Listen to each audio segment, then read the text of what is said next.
Irvin Patterson was 41 years old and worked as a security systems technician in Minneapolis. Everyone in the ballroom believed he had just been exposed as a cheating husband. He drove an old Ford Ranger, packed his own lunches, and still wore work boots to events that required dress shoes. What they didn't know was that Irvin understood surveillance systems better than anyone there. Then Vanessa slid a stack of photographs across the banquet table, and one tiny detail made his stomach turn cold. "Before we go further, tell me where you're watching from and what your local time is right now. I always enjoy seeing how far these stories travel. And if you like slow burn stories where facts eventually catch up to lies, make sure you subscribe. Tomorrow's story might make you question everything people call evidence." The room stayed silent for 3 long seconds. Not the comfortable silence of a charity gala. Not the silence of people listening. This was the silence of judgment. The kind that settles over a room before a verdict has even been earned. Irvin Patterson sat at the center table of the North Star Grand Hotel ballroom and watched faces change around him. A minute earlier, people had been laughing over wine glasses and discussing fundraising goals for the upcoming winter campaign. Now they were staring. Some looked shocked, others looked disappointed, a few looked almost satisfied. Vanessa Patterson remained standing beside the table. Her posture was straight, her expression carefully controlled. The stack of photographs lay spread across the white linen cloth. The image was simple. Irvin, a hallway, a young woman, close enough to suggest something, far enough to leave room for imagination. And imagination was doing most of the work. Someone near the back whispered. Another guest leaned toward his wife. A third person quietly picked up a phone. The story had already started traveling. Irvin looked at the photo again, not because he doubted what had happened, because he wanted to understand how carefully it had been arranged. The timestamp section had been removed, deliberately, cleanly. Someone had cropped it before printing. That detail sat in his mind while the rest of the ballroom reacted. "Vanessa," one woman finally said softly, "I'm so sorry." Several heads nodded. Another voice followed. "Nobody deserves that." Irvin recognized the speaker, a corporate attorney named Michael Reeves. 2 hours earlier, Michael had been discussing golf courses with him. Now he wouldn't even make eye contact. Interesting. The evidence had not changed, only the story around it. Vanessa slowly shook her head. "I tried to keep this private." The statement landed exactly where it was supposed to. People respected restraint, especially when it appeared reluctant. "I didn't want everyone to know," she continued. "But after months of lies, I couldn't stay quiet." Months. Irvin noticed that word immediately. Months. Not days. Not weeks. Months. The accusation had already expanded. The original photograph had not even been questioned yet. But now the narrative included a timeline. The room accepted it without hesitation. Irvin remained seated. That seemed to bother people more than if he had exploded. Anger would have made sense. Silence made them uncomfortable. One guest finally turned toward him. "Are you going to say anything?" Irvin looked at the man, a dentist named Stephen Brooks. They had attended the same neighborhood cookouts for nearly 7 years. "I don't think anything I say right now would matter." The answer created another wave of whispers. Several people interpreted his calmness as guilt. He could see it happening. Humans often did that. They expected innocence to be loud. They expected truth to fight for attention. But Irvin spent his professional life around evidence. Evidence never shouted. It simply waited. The evening unraveled quickly after that. Conversations broke into clusters. People stopped speaking when Irvin walked near them. Several guests approached Vanessa. Nobody approached him. By 10 o'clock, the anniversary celebration had effectively become a public trial. Without a judge, without rules, without facts, only emotion, only assumptions. Around him, crystal glasses reflected the ballroom lights. The jazz quartet continued playing in the corner despite the tension. Hotel staff moved quietly between tables. Life continued. Only Irvin's had suddenly stopped. As he stood and reached for his jacket, he noticed another detail. The woman in the photograph, Olivia Grant, one of the hotel's bartenders. He had spoken to her exactly once that evening, less than 30 seconds. She had pointed him toward a hallway after he asked where a restroom was located. That was it. Nothing more. Nothing remotely inappropriate. Yet somehow, that brief interaction now appeared to be the center of a scandal. A planned scandal. The thought settled heavily in his chest. Not because he was frightened, because he was beginning to see structure. Random accusations rarely contained this many prepared elements. The photograph, the cropped timestamp, the immediate sympathy, the confidence, the audience.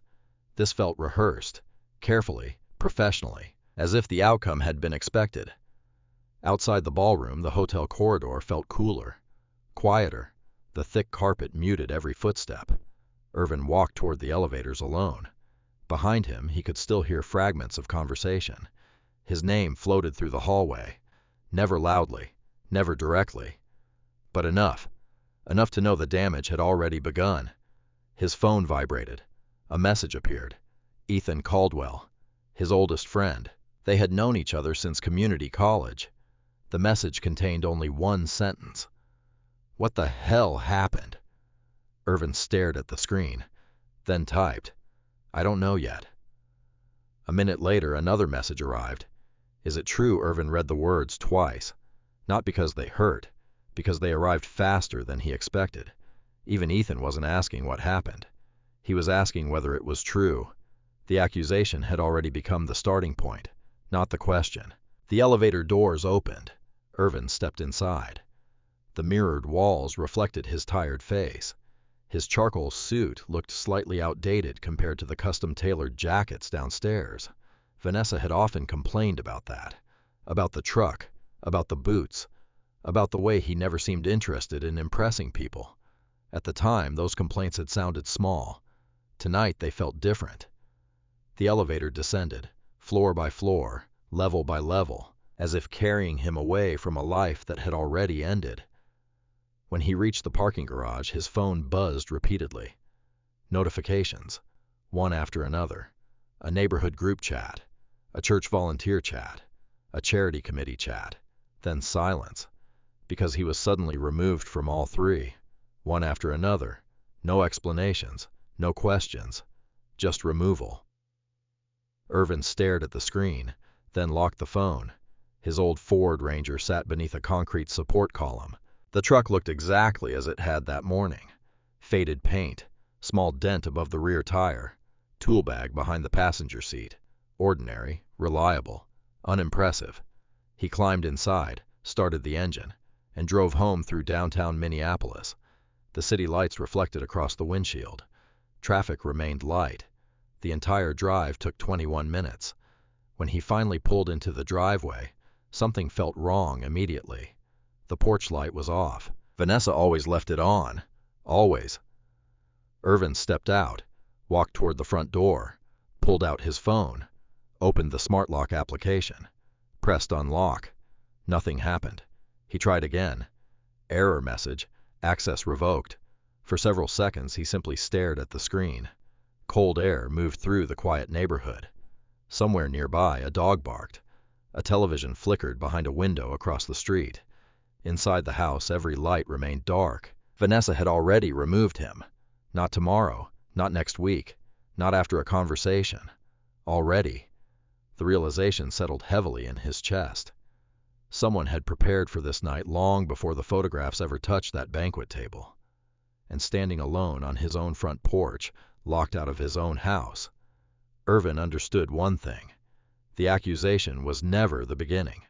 It was the final step of a plan that had started much earlier. Irvin sat in his truck until nearly 2 in the morning. The engine was off. The neighborhood was quiet.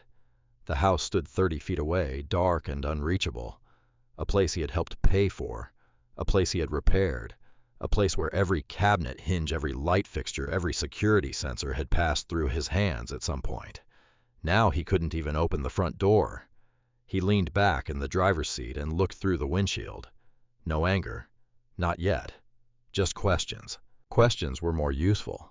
Questions led somewhere. Anger rarely did. At 2:17 a.m., a light turned on in the upstairs bedroom. A silhouette moved behind the curtain. Vanessa. Irvin watched for a moment, then started the truck. 10 minutes later, he was driving toward Lake Harriet. The city was nearly empty. Streetlights reflected off wet pavement from an earlier rain. A few delivery trucks moved through downtown Minneapolis. The world kept moving. Only his life seemed frozen. By 3 o'clock, he was parked near the lake. He reclined the seat as far as it would go. The truck wasn't comfortable. The heater clicked occasionally. Cold air slipped through the door seals. But exhaustion eventually won. When morning arrived, sunlight was pushing through the windshield. Irvin opened his eyes and immediately remembered everything. The photographs, the whispers, the locked door. Nothing had been a dream. His phone showed 14 unread messages. Most came from people asking versions of the same question. Some were careful, some were direct. A few sounded almost excited. Nobody asked whether he needed help. Most simply wanted details, information, confirmation, the modern version of standing around a car accident. Irvin ignored them all. Instead, he drove to a small coffee shop near Uptown. He ordered black coffee and sat by the window. At 8:12 a.m., his phone rang. The caller ID displayed the name of his supervisor, Greg Lawson, operations manager, Twin Cities Secure Tech. Irvin answered immediately. "Morning, Greg." The pause on the other end lasted longer than normal. "Irvin?" Another pause. "You got a minute?" That told him everything. Good news never started that way. "Sure," Greg exhaled.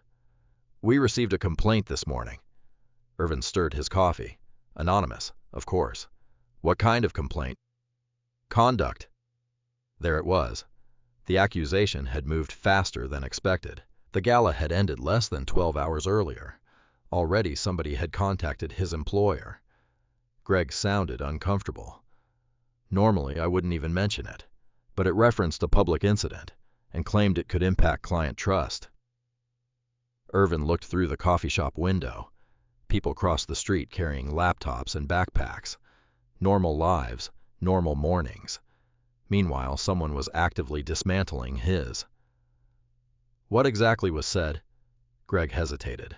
"That you were involved in inappropriate behavior during a charity event." Interesting. Not cheating. Not adultery. Behavior. The language sounded deliberate, professional, legal. Someone had chosen those words carefully. "I understand," Irvin said. Greg lowered his voice. "Off the record. Sure. I don't believe anonymous complaints." Irvin appreciated that, more than Greg probably realized. "But HR has to document it," Greg continued. "Just letting you know." After the call ended, Irvin remained still. Another piece, another step. The pressure wasn't accidental. The goal wasn't embarrassment. The goal was isolation, reputation, employment, marriage, everything at once. Someone wanted maximum damage. His phone buzzed again. This time the name surprised him. Ryan Whitaker, Vanessa's older brother.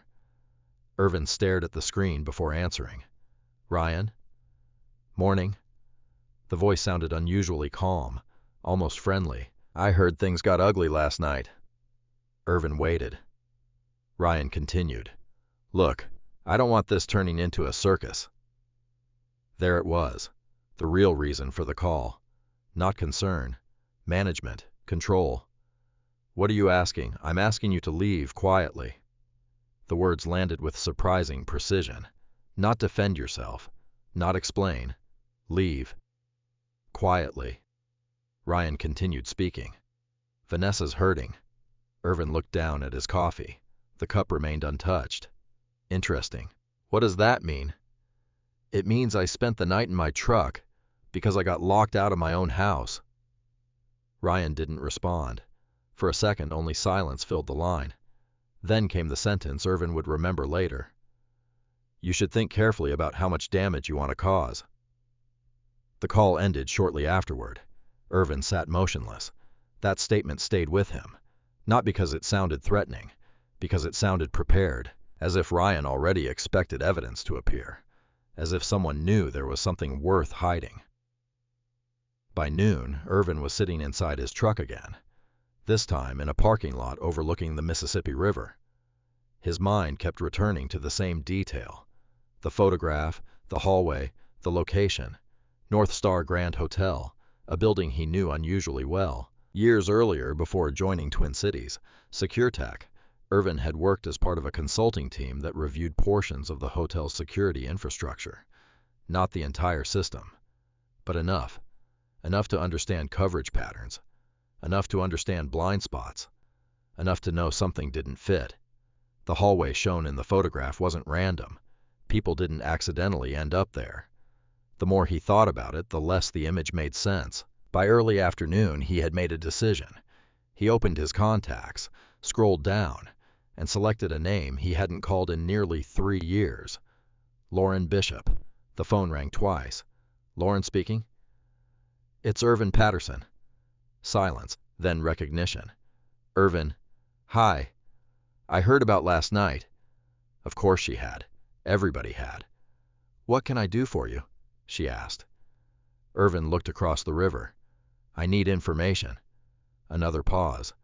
What kind of information? The North Star Grand. Lauren's voice immediately became more careful. You know I can't release footage. I'm not asking you to. What are you asking? I need to understand the layout. Several seconds passed. Then Lauren sighed. When can you meet? An hour later, they sat inside a quiet diner near downtown Minneapolis. Lauren Bishop looked exactly as Irvin remembered. Professional. Direct. No wasted movement. No wasted words. After ordering coffee, she listened while Irvin explained everything. The photographs, the accusation, the missing timestamp, the growing campaign against him. Lauren didn't interrupt. When he finished, she folded her hands. The photo bothers you? Yes. Why? Because whoever took it wanted that exact angle. Lauren nodded slowly. The answer seemed to interest her. Then she reached into her briefcase and removed a notepad. She drew a rough floor diagram. Ballroom, main corridor, elevators, service hallways, staff access routes. Irvin studied it carefully. His instincts immediately activated, years of security work returning. He traced several routes mentally, then stopped. Something appeared, a memory, small but important. His eyes lifted toward Lauren. The west hallway. Lauren looked at him. Neither spoke for several seconds. Finally, she nodded. You remember? Irvin's pulse slowed. That was never a good sign. Whenever his pulse slowed, it meant his brain was connecting pieces. The west hallway camera, he said quietly. Lauren leaned back. Most guests never knew it existed. It wasn't included on public floor maps. It monitored a service access corridor used primarily by hotel staff. And according to hotel policy, its recordings were archived longer than most guest area footage. Lauren stared directly at him, then delivered the sentence that changed everything. That camera would have seen the entire hallway. Irvin felt something shift. For the first time since the photographs appeared, a path forward became visible. Not proof, not yet, but possibility. And sometimes possibility was enough. For the first time since the anniversary gala, Irvin Patterson slept indoors. Not in a bed, not in a house. Inside a small budget motel near Interstate 35W. The room smelled faintly of bleach and old carpet. A humming air conditioner rattled against the wall. A truck stop glowed outside the window. None of it mattered. His attention remained fixed on a single photograph. The same photograph Vanessa had pushed across the banquet table. The same image that had turned friends into strangers in less than an hour. The photograph sat beside a legal pad under the yellow motel lamp. Irvin studied it again, and again, and again. Most people looked at pictures emotionally. They saw stories. They saw implications. They saw what they expected to see. Irvin looked differently. Years spent working with surveillance systems had trained him to separate facts from assumptions. A camera only captured what was inside its frame. The problem was everything outside the frame. That was where manipulation lived. At midnight, he placed the image under the brightest section of the lamp. The hallway lighting reflected off the glossy paper. Something caught his attention. A shadow, small, barely noticeable, positioned near the edge of the cropped area. Irvin leaned closer. The shadow didn't belong to him. It didn't belong to Olivia Grant either. The angle was wrong. The height was wrong. Whoever had taken the photograph had been standing farther down the hallway than he initially thought. That meant the image wasn't spontaneous. Someone had chosen the position. Someone had waited. Someone had expected him to walk through that corridor. The realization settled heavily in his chest. Because accidents didn't require preparation. This did. The next morning, he drove to a UPS store in Bloomington. Not because he needed shipping services. Because he needed a large format printer. By 10 o'clock, copies of the photograph covered a work table in one of the rental workstations. He enlarged the image, marked shadows, measured distances, compared hallway dimensions using public hotel diagrams. Several customers walked past and glanced curiously at the growing collection of notes. Irvin ignored them. Piece by piece, he began reconstructing the scene. A manager from the store eventually approached. "Working on a project?" Irvin looked up briefly. "Something like that." The manager smiled politely and left. 3 hours later, Irvin had filled 8 pages with observations. Most weren't dramatic. Small details rarely were. But small details created larger truths. The wall sconces, the floor pattern, the direction of the light, the placement of Olivia's left shoulder. Every observation pointed toward the same conclusion. The image had been carefully selected, not discovered. Selected. His phone buzzed. A message from Ethan Caldwell. The first communication since the night of the gala. "How are you holding up?" Irvin stared at the screen. For several seconds he considered not responding. Then he typed. "Still standing." 3 dots appeared, disappeared, then appeared again. Eventually, Ethan sent only one sentence. "People are saying a lot of things." Irvin looked at the message. That sentence irritated him more than outright condemnation, because it was passive, comfortable, safe. People are saying. Nobody ever owned the accusation. Nobody ever owned the damage. The crowd simply became a weather system. Everyone participated. Nobody accepted responsibility. He placed the phone face down and returned to his notes. By late afternoon, another pattern emerged. The timeline. The photograph itself contained no visible time information. The timestamp section had been removed. But other clues remained. Reflections, lighting conditions, the position of service door indicators.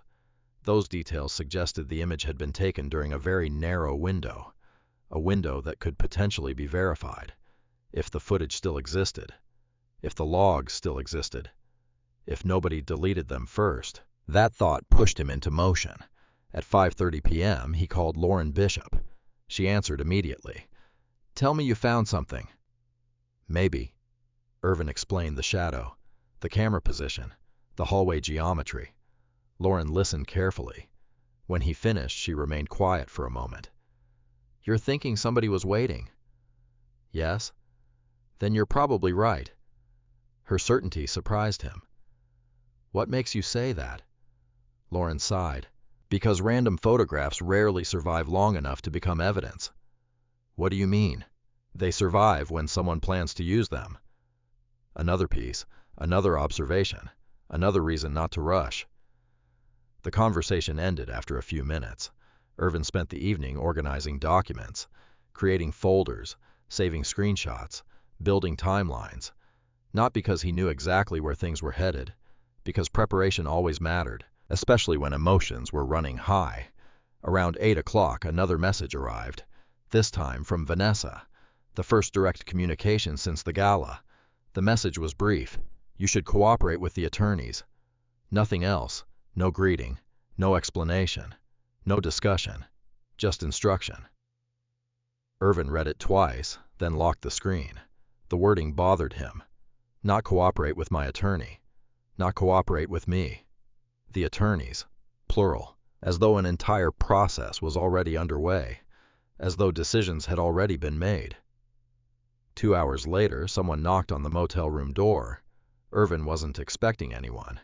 He looked through the peephole. A courier, holding an envelope.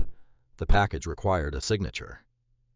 After the courier left, Irvin sat at the small desk and opened it carefully.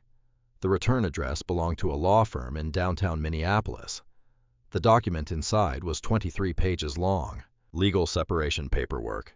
His eyes moved steadily across the first page. Petitioner Vanessa Patterson. Respondent Irvin Patterson. The allegations began immediately. Adultery, emotional cruelty, breach of marital trust, pattern of deception. The language was formal, cold, precise. But what caught his attention wasn't the accusation itself. It was the confidence.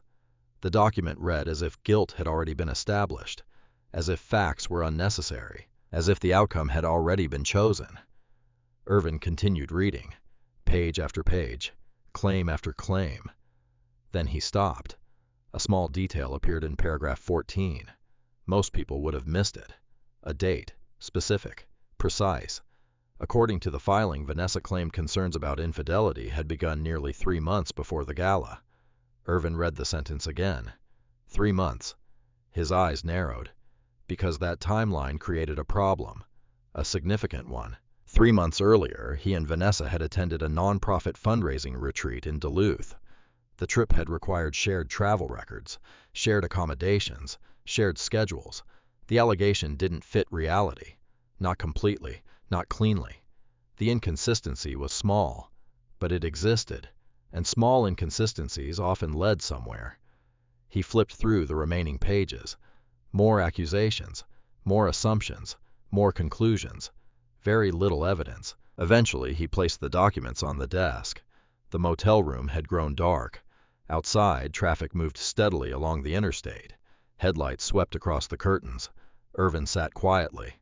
Not defeated, not angry, thinking. The legal filing wasn't merely a response to events. It was part of the structure, part of the plan. The photographs, the gossip, the employer complaint, the lockout, now the legal documents. Everything connected. Everything moved in sequence. Someone had built this carefully, which meant something else. Carefully built stories usually contained carefully hidden weaknesses. And somewhere inside 23 pages of accusations, one cropped photograph, and a ballroom full of assumptions, there was almost certainly a mistake. The question was whether he could find it before the damage became permanent. Then his phone vibrated. A new email appeared. Sender Lauren Bishop. Subject line West Hallway.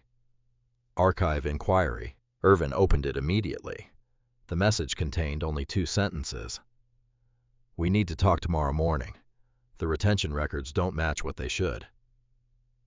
Irvin arrived at the North Star Grand Hotel at 7:15 the next morning. The lobby looked exactly as it had 100 times before. Marble floors, tall windows, fresh flowers near the front desk, business travelers rolling suitcases toward the elevators. Nothing about the building suggested it was quietly holding the most important evidence of his life. Lauren Bishop was already waiting in a corner booth inside the hotel's ground floor cafe. She looked tired. That immediately caught Irvin's attention. Lauren wasn't the type to look tired. She was organized, precise, controlled. The kind of person who usually appeared 2 steps ahead of every problem. This morning felt different. She slid a folder across the table. I checked the archive records. Irvin sat down. What did you find? Lauren glanced around before answering. Something strange. That wasn't the word he wanted. Strange usually meant uncertainty. He needed facts. Lauren opened the folder. Several pages contained audit reports and retention logs, rows of dates, system records, technical notes, the kind of paperwork most people never looked at. Irvin scanned the documents. Then he saw it. A gap. One specific archive request had been made 3 days after the anniversary gala. Not unusual by itself. Hotels received requests constantly. Insurance claims, lost property incidents, security reviews. The unusual part was who requested it. The request came from outside legal counsel representing Vanessa Patterson. Irvin looked up slowly. Lauren nodded. Exactly. The gala had happened less than 72 hours earlier. Vanessa's attorneys had already contacted the hotel. Already, before any formal divorce proceedings had begun. Before most people even knew lawyers were involved. The timing bothered him. A lot. Did they request footage?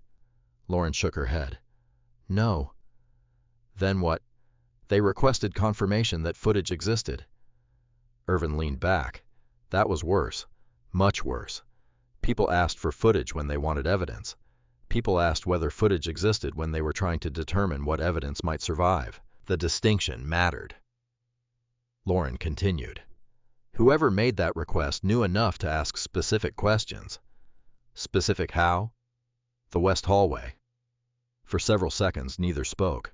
The waitress refilled coffee cups. Business travelers walked past. The world remained ordinary. Meanwhile, a much larger picture was beginning to emerge. Someone knew about the hallway. Someone knew cameras existed there. Someone knew the footage could become important. And someone was concerned enough to start asking questions almost immediately. Irvin closed the folder. What happens to footage now?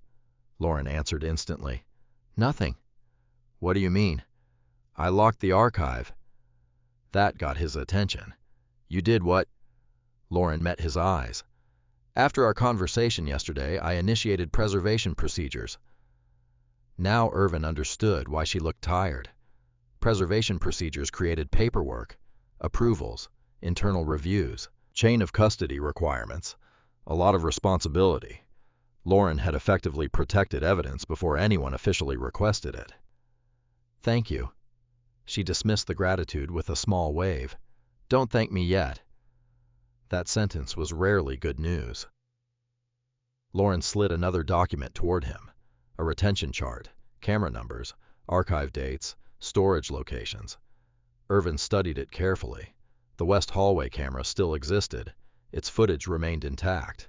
So did the elevator records, the keycard logs, the garage surveillance system, the ballroom entry logs. Every system generated timestamps. Every timestamp generated a timeline. And timelines were difficult to manipulate, especially when multiple systems agreed with each other. For the first time in days, Irvin felt a small shift in his chest. Not relief, something more useful. Direction. At 10 o'clock, he left the hotel and drove downtown. The next step required professional help. Not friends, not emotions, not social media. A lawyer. The office of Rebecca Collins occupied the 7th floor of an older brick building near Hennepin Avenue. No giant reception area, no expensive artwork, no attempt to impress. Just practical furniture and organized files. Irvin liked the place immediately. Rebecca herself looked equally practical. Mid-40s, sharp eyes, minimal small talk. The kind of attorney who seemed more interested in facts than performance. After introductions, she listened. For nearly 40 minutes. The photographs, the accusations, the employer complaint, the locked house, the hallway camera, the archive request, everything. She interrupted only twice, both times to clarify dates. When he finished, she folded her hands. You've done something very smart. Irvin raised an eyebrow. What? You haven't reacted. He considered that. I'm not sure it feels smart. It is. Rebecca leaned forward. The biggest mistake innocent people make is trying to win arguments. And? You don't need arguments. She tapped the folder. You need records. That sounded familiar, almost identical to how security investigations worked. Witnesses mattered, but records mattered more. Rebecca spent the next hour explaining the process. Preservation notices, evidence requests, chain of custody, formal discovery. Everything had rules. Everything had procedures. Everything had to be done correctly. Otherwise, good evidence could become unusable. By lunchtime, Rebecca had already begun drafting documents. The first preservation letters would go out immediately. One to the hotel, one to the valet company, one to the event planner, another to any vendor connected to the gala. Each letter carried the same message. Preserve everything. Delete nothing. Alter nothing. Irvin watched her work. Efficient, methodical, unemotional. Exactly what he needed. Around 3 in the afternoon, Rebecca called him back into her office. She pointed toward a legal document. "There's something else." "What?" "The accusations." Irvin sat down. Rebecca slid Vanessa's filing across the desk. "I've read it 3 times, and the timeline doesn't work." His attention sharpened immediately. Rebecca highlighted several sections. Vanessa claimed concerns about infidelity had existed for months. She claimed suspicious behavior had escalated over time. She claimed multiple incidents had occurred before the gala. Rebecca tapped a specific date. "Where were you here?" Irvin looked, then answered without hesitation. "Duluth." "Certain?" "Very." Rebecca nodded. "Good." She pointed at another date. "This one." "Working overnight at Mayo Clinic's Rochester campus security upgrade." Rebecca smiled slightly. Not because the answer solved everything, because it created verification opportunities. Travel records, work orders, invoices, access logs, independent documentation, the kind of evidence that existed outside personal testimony. She marked another section, then another, then another. By the time they finished, 6 separate claims appeared questionable, maybe more. Rebecca organized everything into a growing evidence chart. The visual impact surprised even Irvin. A week earlier, he had looked like a man trapped beneath a mountain of accusations. Now small cracks were beginning to appear in that mountain. Not enough, not yet, but enough to matter. The afternoon passed quickly. Emails were sent, requests filed, records preserved. The process had officially begun. For the first time since the gala, Irvin wasn't reacting. He was building. Slowly, carefully, brick by brick. At 11:48 p.m., his phone rang. Rebecca Collins. He answered immediately. "You found something." The silence on the other end lasted 2 seconds. Then Rebecca spoke. Her voice sounded different, more focused, more energized. The voice of someone who had discovered an important detail. "Irvin." "What is it?" "I spent the evening comparing timestamps." His pulse slowed. Whenever his pulse slowed, it meant his mind was preparing for information. Rebecca continued. "The ballroom records, the hallway records, the elevator logs. The timelines don't support Vanessa's version." Irvin stood from the motel desk. "What exactly do you mean?" Another pause. Then Rebecca delivered the sentence that changed everything. "I mean that according to the available system records, she couldn't have witnessed what she claimed she witnessed." The room suddenly felt very quiet. Outside traffic moved along the interstate. Inside, every sound seemed distant. Because if Vanessa wasn't where she claimed to be, then the foundation of the accusation had a serious problem. Rebecca wasn't finished. "In fact," she said carefully, "the record suggests she may have been somewhere else entirely." Irvin tightened his grip on the phone. The investigation had finally moved beyond questions. Now it was beginning to uncover contradictions, and contradictions had a way of leading toward the truth. The brunch took place on a Sunday, 10 days after the anniversary gala, 9 days after the photographs, 8 days after Irvin Patterson had been locked out of his own house. The venue was a popular restaurant in Minneapolis's North Loop district. Exposed brick walls, tall windows, expensive cocktails, the kind of place where people discussed investments over avocado toast and called it casual. Irvin wasn't there. He learned about the gathering later, through screenshots, forwarded messages, fragments of conversations, digital footprints left behind by people who assumed he would never see them. By that point, his temporary motel room had become something of a command center. Legal files covered the desk. Timeline charts occupied one wall. Receipts, emails, and printed records sat organized in labeled folders. The room looked less like a place to sleep and more like an investigation office. Around noon, his phone buzzed. A message from an unfamiliar number. The attachment contained 3 screenshots. No explanation, no greeting, just screenshots. Irvin opened the first one. The group chat was called Sunday Circle. 23 members, almost everyone from Vanessa's social network. Business owners, doctors, fundraisers, attorneys, church volunteers, people who had once greeted him warmly at cookouts and holiday dinners. Now they were discussing him as if he weren't human. Vanessa had written several paragraphs. The tone was careful, controlled, crafted. She wasn't screaming. She wasn't insulting him. That made the messages more effective. People trusted calm accusations. The first message read, "I've stayed quiet for a long time. I hoped things would improve. Unfortunately, they didn't." The next one, "Nobody deserves to discover the truth the way I did." Then another, "I'm not sharing this for sympathy. I'm sharing it because people keep asking what happened." Irvin stared at the screen. Interesting. Nobody was forcing Vanessa to continue.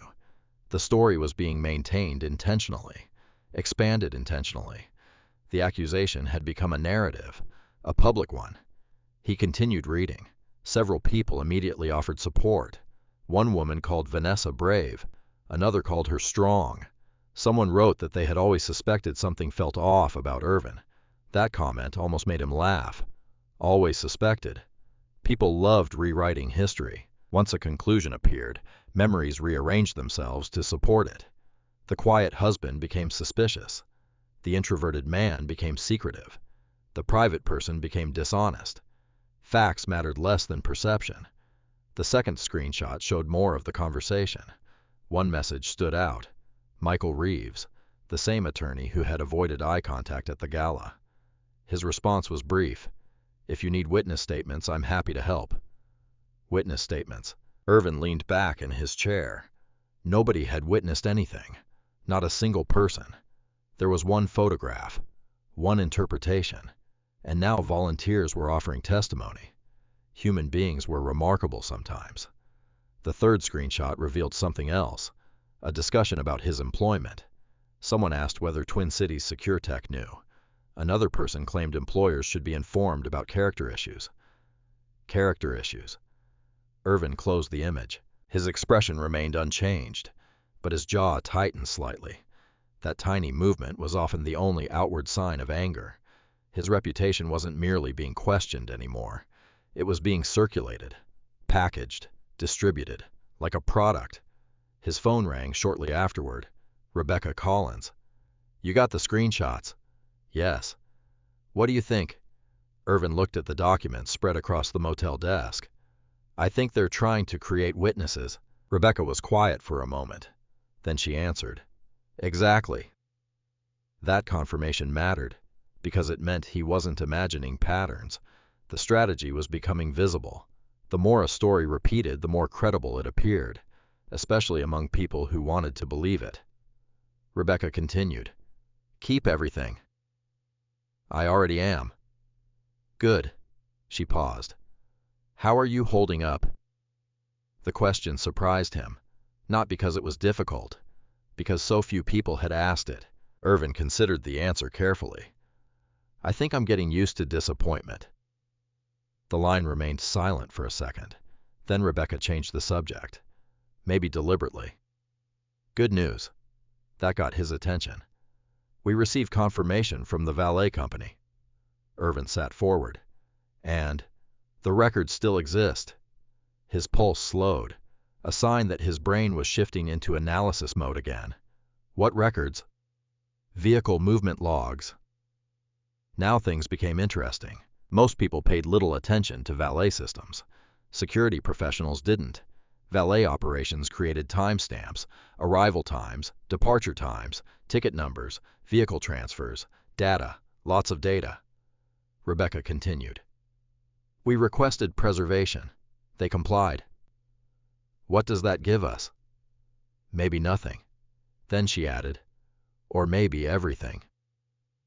The conversation ended shortly afterward, but the information stayed with him. Every system seemed to tell part of a story. Hotel cameras, elevator logs, keycard records, valet records. Each source existed independently. That mattered. Independent systems were difficult to manipulate simultaneously. The truth tended to survive inside overlapping records. Around 4 in the afternoon, another message arrived, this time from Ethan Caldwell. The message was simple. "Can we talk?" Irvin stared at the screen. Several seconds passed. Then he agreed. They met that evening at a small sports bar near St. Louis Park. The place was quiet. A baseball game played silently above the bar. Most customers focused on their food. Neither man ordered alcohol.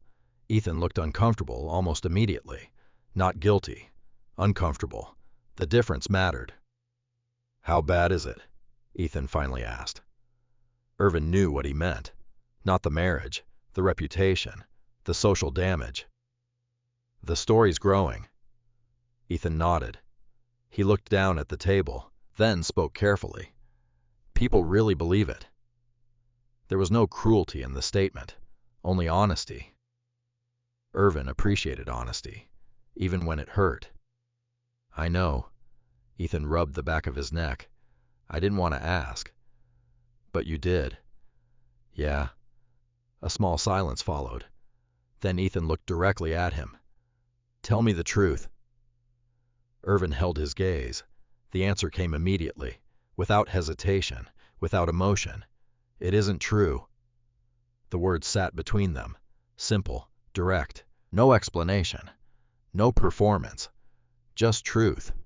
Ethan stared for several seconds, as if searching for something, a crack, a hesitation, a sign of uncertainty. He found none. Eventually, he nodded once, then looked away. The conversation drifted elsewhere after that. Work, sports, the weather. Neither man returned to the accusation. When they finally left the restaurant, Ethan shook his hand, then drove away. No promises, no declarations of support, nothing dramatic, just uncertainty. And somehow that felt worse, because uncertainty could eventually become abandonment. Back at the motel, Irvin sat alone beneath the yellow desk lamp. The room was quiet. Outside, traffic moved steadily through the night. He reviewed documents until nearly midnight. Then his phone vibrated. A text message. From Ethan. Only 3 words. "I believe you." Irvin stared at the screen. The message should have felt reassuring. Instead, it felt revealing, because Ethan had known him for almost 20 years, and even Ethan had needed convincing. That realization stayed with him long after midnight. The evidence file on the desk continued growing. The truth was becoming stronger every day. Yet the public story kept moving faster, for now. But stories built on assumptions eventually collided with facts, and when they did, the impact could be severe. Irvin looked once more at the growing timeline pinned beside the motel desk. The photograph, the hallway, the missing timestamp, the legal filing, the valet records, the archive requests, the contradictions. Somewhere inside all of it sat the answer, and for the first time he had the feeling that someone else might finally be ready to talk. Someone who had been there that night. Someone much closer to the center of the setup than any of them realized. The call came on a Tuesday morning, not from a lawyer, not from Ethan, not from Lauren, from a number Irvin didn't recognize. He almost ignored it. Almost. Something made him answer. "Hello?" Several seconds passed. A woman's voice finally appeared, soft, nervous. "Is this Irvin Patterson?" "Yes." Another pause. Then, "My name is Olivia Grant." Irvin immediately sat upright. The bartender, the woman in the photograph, the person whose face had become attached to the accusation. For several seconds, neither spoke. Then Olivia exhaled heavily. "I think we need to talk." 3 hours later, Irvin sat inside Rebecca Collins' office. He had called her immediately after the conversation. Rebecca agreed with his instincts. Any meeting needed to happen properly, documented, protected. Not because Olivia was a suspect, because everyone involved suddenly mattered. At 2:17 p.m., Olivia arrived. She looked different from the woman in the photograph. The image shown at the gala had captured confidence. This woman looked exhausted, dark circles beneath her eyes, tension in her shoulders. A person carrying something she no longer wanted to carry. Rebecca greeted her professionally, offered coffee, explained attorney-client protections, explained that nobody was forcing her to speak. Olivia nodded, then sat quietly for nearly a minute, as if deciding whether to continue. Irvin watched carefully, not judging, observing. Eventually she spoke.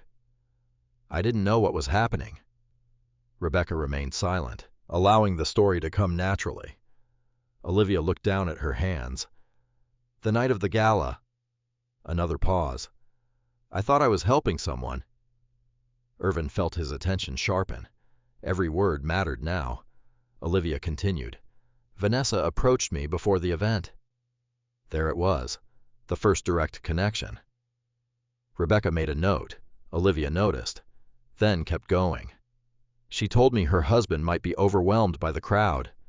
Her eyes moved briefly toward Irvin, then away.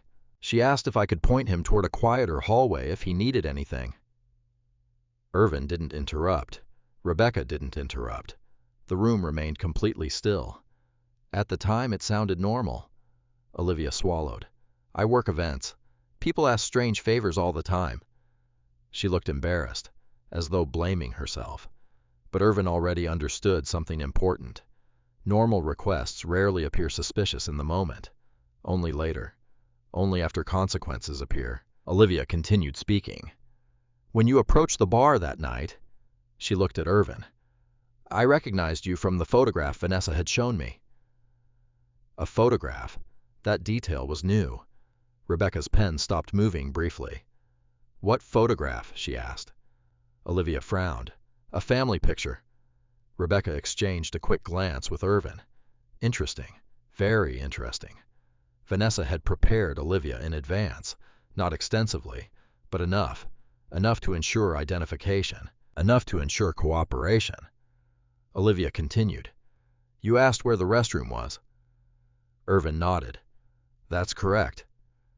I pointed you toward the west hallway. Another pause, then she added, exactly where Vanessa told me to send you. The room became very quiet, not because anyone was surprised, because confirmation felt different than suspicion. For days they had theorized. Now someone who had actually been there was speaking. Rebecca leaned forward slightly. Did Vanessa explain why? No. Did she say anything else? Olivia hesitated. The hesitation lasted long enough to matter. Then she nodded. She told me not to worry if someone took pictures. Irvin felt something cold move through his chest. Not anger. Recognition. The setup was becoming visible, piece by piece, layer by layer. The photograph had never been spontaneous, never accidental. It had been expected, planned. Rebecca wrote several notes before asking another question.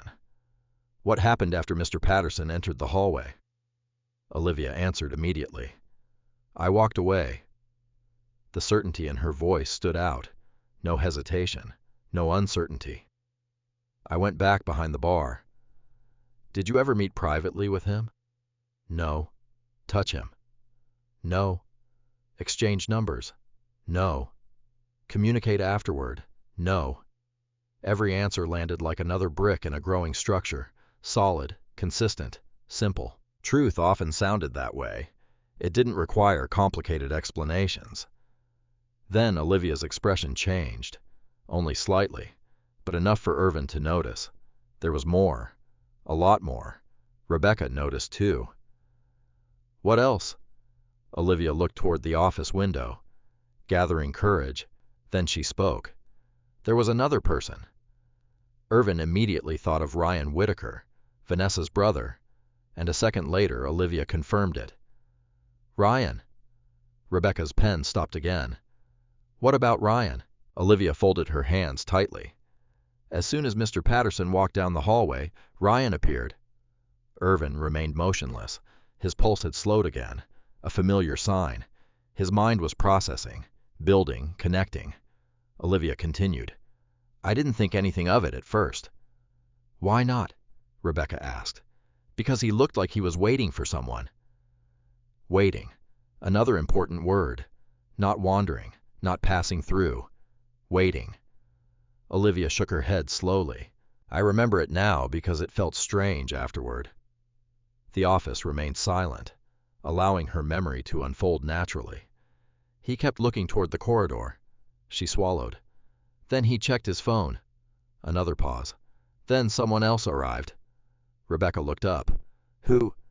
I don't know her name. Can you describe her? Olivia nodded. Mid-40s, Blonde, blue dress, phone in her hand. Irvin immediately recognized the description. Karen Monroe, one of Vanessa's closest friends, a regular at charity functions, a constant presence in the social circle, the same person who had been standing unusually close to Vanessa when the photographs appeared. Another piece clicked into place. Olivia wasn't finished. She reached into her purse, carefully, then removed her phone. The movement immediately caught Rebecca's attention.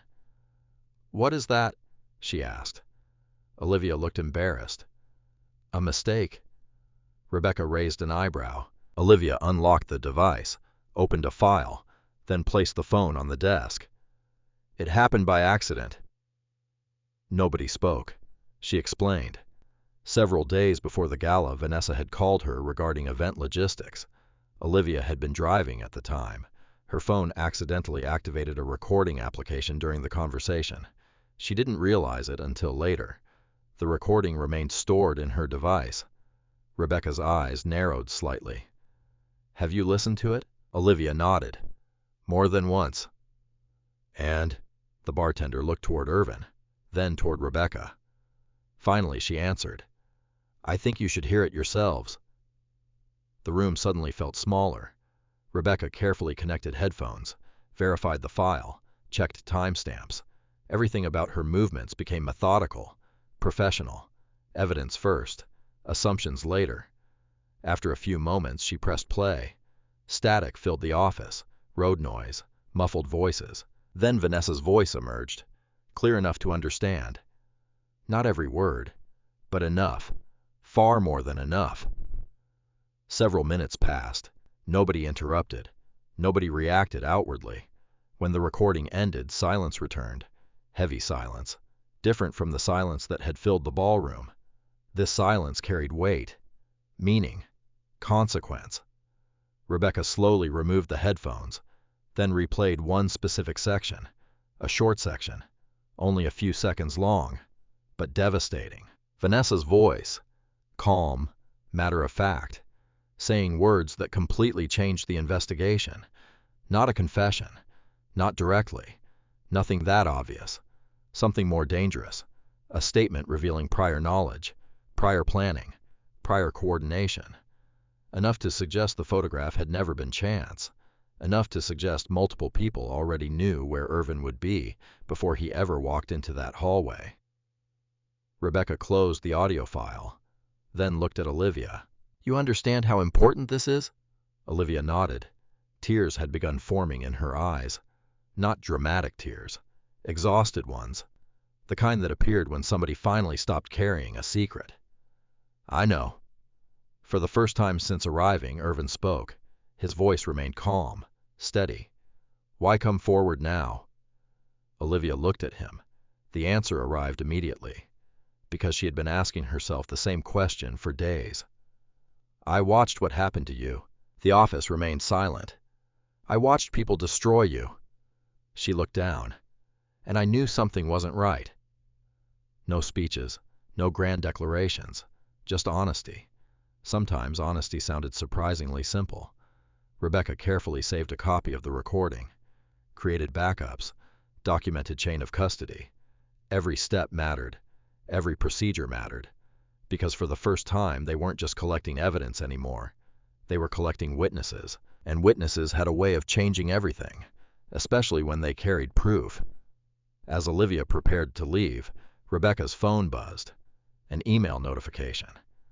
The attorney glanced at the screen, then immediately sat up straighter.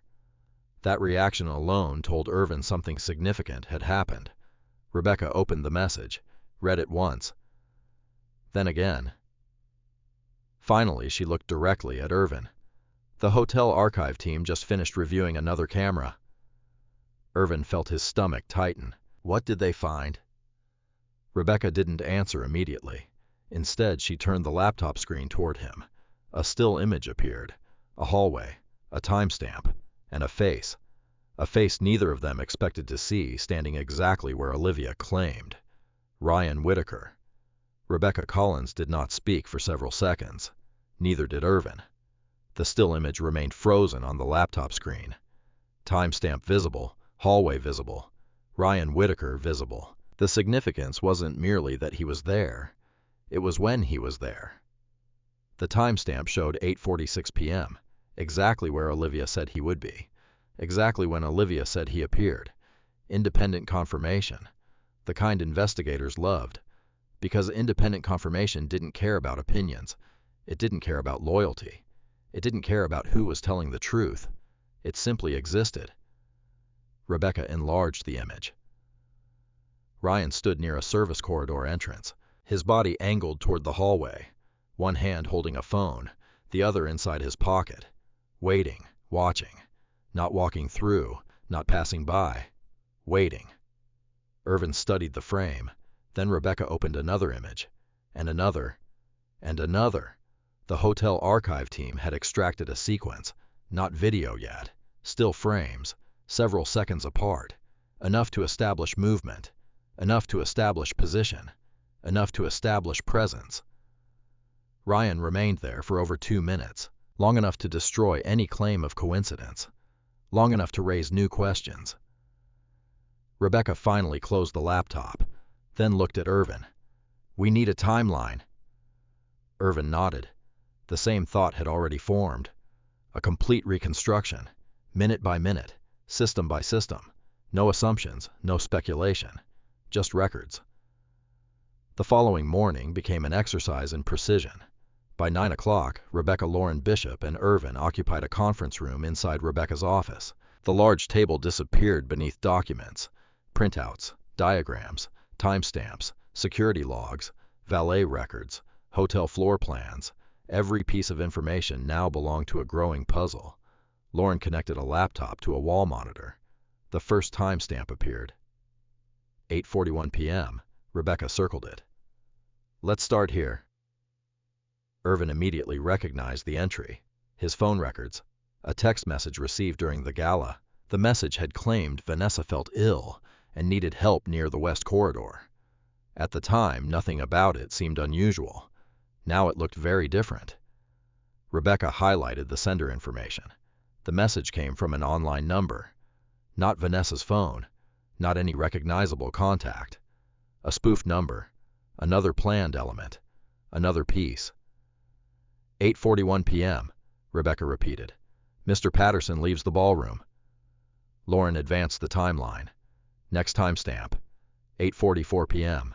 A hallway camera frame appeared. Olivia Grant, Irvin, the bartender speaking briefly, pointing down the corridor, then leaving, exactly as she described. No touching, no flirting, no secrecy. 30 seconds, maybe less. Rebecca wrote a note, verified by witness and footage. Next entry. 8:46 p.m. Ryan Whitaker appears. Independent camera, separate angle, separate system, same result. Waiting, watching. Rebecca didn't say anything. She simply added another note. The pattern was becoming impossible to ignore. Lauren advanced again. 8:47 p.m. A new image appeared. This one came from another hallway camera. Lower quality, different angle, but clear enough. Karen Monroe, Vanessa's longtime friend. Phone raised, standing exactly where the photograph could have been taken. Nobody in the room spoke. They didn't need to. The implication was obvious. The photographer had been identified. Not conclusively, but strongly. Very strongly. Rebecca wrote another note, then another. The timeline continued. 8:49 p.m. Elevator records. Irvin enters elevator. Alone. No Olivia. No secret meeting. No affair.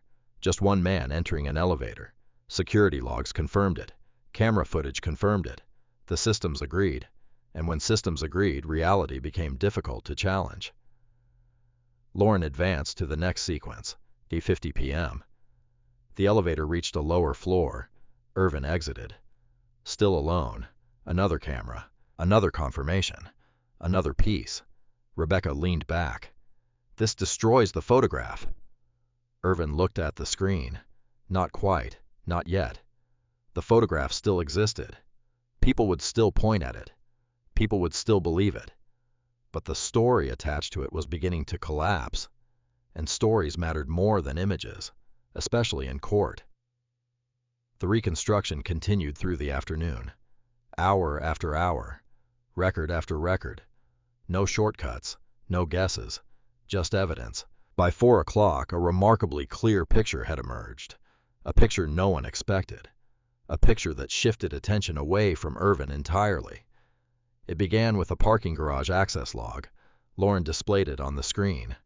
Level B2, restricted entry point, timestamp 8:52 p.m. Rebecca immediately noticed something. The access credential belonged to Vanessa. Not unusual by itself. The gala was being held in the hotel. Guests moved around constantly. But context mattered. Timing mattered, especially when accusations depended on timing. The garage footage loaded slowly. Several seconds passed. Then the image appeared. Concrete walls, dim lighting, rows of parked vehicles. And then Vanessa, walking into frame, alone. The room became silent. Irvin felt his pulse slow again. The familiar sensation, the feeling that accompanies important information. Vanessa moved confidently, purposefully, not wandering, not lost. She knew exactly where she was going. Rebecca enlarged the frame. The timestamp remained visible. 8:52 p.m., 4 minutes after Irvin entered the elevator, 4 minutes after the supposed cheating encounter. The footage continued. Vanessa crossed the garage, approached a black SUV, stopped, waited. Then someone emerged from the driver's side. A man, tall, well-dressed, familiar, very familiar. The image quality wasn't perfect, but it didn't need to be. Irvin recognized him immediately. So did Rebecca. So did Lauren. Charles Bennett, chairman of Vanessa's nonprofit board, one of the most respected men in her professional circle, married, wealthy, connected, powerful. The room remained completely silent. Charles approached Vanessa. They exchanged a few words, no audio, only movement. Then something happened, something nobody expected to see so soon. Charles placed a hand on Vanessa's shoulder, not casually, not professionally, personally, intimately. The footage continued, several more seconds, then the two disappeared behind the SUV. Lauren paused the video. Nobody spoke. For several moments, only the faint hum of the conference room projector filled the air. Finally, Rebecca broke the silence. Well? That single word carried considerable meaning. Irvin remained motionless, not because he felt nothing, because he felt too much. Shock, relief, disappointment, validation, all arriving simultaneously. Not because he enjoyed what he was seeing. He didn't, not remotely, but because the evidence was finally moving in one direction, toward the truth. Rebecca leaned forward. Let's keep going. The footage resumed. Several minutes later, another camera picked up movement, the black SUV pulling away. Garage exit timestamp recorded. Vehicle identification recorded. Valet systems matched the entry. Everything aligned. Every system, every record, every timestamp. The consistency was remarkable, and consistency created credibility. By 6 o'clock, Rebecca's evidence board covered nearly an entire wall. The sequence now looked undeniable. 8:41 p.m., fake text. 8:44 p.m., Olivia directs Irvin. 8:46 p.m., Ryan waiting. 8:47 p.m., Karen positioned with phone. 8:49 p.m., Irvin alone in elevator. 8:52 p.m., Vanessa enters garage. 8:53 p.m., Charles arrives. Every minute documented, every step supported. The accusation that had destroyed Irvin's reputation suddenly looked very different. Not random, not emotional, strategic, constructed. Rebecca studied the board quietly, then spoke. This wasn't cover for embarrassment. Irvin looked toward her.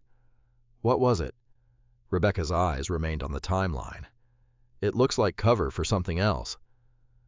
Nobody argued, because the evidence suggested exactly that. The accusation against Irvin had generated attention, public attention, social attention, legal attention, attention focused entirely in one direction, away from Vanessa, away from Charles, away from whatever existed between them. Lauren slowly closed her laptop. The room had grown darker outside. Evening shadows stretched across the conference room windows. The investigation had crossed an invisible line. Earlier, they were trying to prove Irvin's innocence. Now they were uncovering someone else's secrets. A much more dangerous process. Rebecca gathered several documents into a folder, then looked directly at Irvin. "We need to move carefully." He nodded. She was right. Very right. Because evidence this strong didn't just clear people. It threatened people. And threatened people often reacted unpredictably. As the meeting ended, Rebecca's phone buzzed with an incoming email. She opened it, read the first line, then froze, only briefly, but long enough. Irvin noticed immediately. "What is it?" Rebecca looked up. Her expression had changed. Not fear, not surprise, something closer to realization. "The hotel just finished processing the full garage footage." Irvin waited. Rebecca slowly turned the screen toward him. "You're going to want to see who gets into Charles Bennett's vehicle." The room remained silent as the footage loaded. Rebecca Collins sat at the head of the conference table. Lauren Bishop stood near the monitor. Irvin Patterson watched the screen. Nobody rushed. Evidence deserved patience, especially evidence that could change everything. The garage video began playing. Timestamp visible. Camera angle fixed. Concrete pillars divided the frame into sections. The black Cadillac Escalade sat near the far wall. Charles Bennett stood beside it. Vanessa approached from the east side of the garage. Every movement looked deliberate, comfortable, familiar. Not the behavior of two people meeting unexpectedly. The footage continued. Neither spoke in the recording. There was no audio. None was needed. Body language carried its own language. Charles opened the passenger side door. Vanessa smiled. Then she entered the vehicle. No hesitation, no confusion, no uncertainty. She got in as if she had done it before. The timestamp remained visible. 5:55 p.m. Rebecca paused the footage. Nobody spoke for several seconds. Finally, Lauren broke the silence. "That destroys the narrative." Rebecca nodded. "It does more than that." She pointed toward the screen. "It creates a new one." Irvin understood exactly what she meant. Until now, the accusation had been the story, the photograph, the alleged affair, the public humiliation. Those events had occupied everyone's attention. Now another possibility existed. What if the accusation wasn't a reaction? What if it was a distraction? Rebecca rewound the footage, then replayed it, again and again, searching for details. Small details mattered. The angle of a hand, the direction of a glance, the timing of a movement. Sometimes entire cases turned on details most people ignored. On the fourth viewing, Rebecca paused. "Look here." The image froze. Charles Bennett's wrist, specifically his watch. The attorney enlarged the frame, then compared it with another image taken from a separate garage camera. The timestamps aligned perfectly. Independent confirmation. Different camera, same result. The evidence was becoming unusually strong. Strong enough that Rebecca's tone changed. "We need to think ahead." Irvin looked toward her. "How far ahead?" "Court." The answer arrived immediately. Not emotionally, practically. Everything now pointed toward litigation, discovery, evidence review, formal proceedings. And once that happened, people would have to answer questions, real questions, questions supported by records. Rebecca closed the footage and organized several files. Then she looked directly at Irvin. "There's something you need to understand." "What?" "Being right doesn't automatically mean winning." He nodded. He already knew that. Truth and victory weren't identical. Sometimes they traveled together. Sometimes they didn't. Rebecca continued. "The evidence is moving in our direction. But people become unpredictable when evidence threatens them." That concern wasn't theoretical. The past 2 weeks had already demonstrated it. Anonymous complaints, social campaigns, legal accusations, manipulated photographs. Someone had invested significant effort into controlling the narrative. People rarely surrendered control willingly. The meeting ended shortly after 7 o'clock. Outside, Minneapolis had begun settling into evening. Office lights illuminated downtown towers. Traffic crawled through intersections. Ordinary life continued. Irvin drove toward the motel. The city passed quietly outside his windshield. For the first time since the gala, anger surfaced. Not explosive anger. Something colder. More controlled. He thought about the photographs. The public accusations. The friends who disappeared. The job complaint. The lockout. Everything. All of it had been built on a lie. And not a spontaneous lie. A planned one. That realization sat heavily in his chest. His phone vibrated. Rebecca. Again. He answered immediately. "What's wrong?" "Nothing." Her voice sounded focused. "I just received confirmation." "About what?" "The valet company." Irvin pulled into a gas station parking lot and listened. Rebecca continued. "The Escalade. Charles Bennett's vehicle. The records match." Another piece. Another confirmation.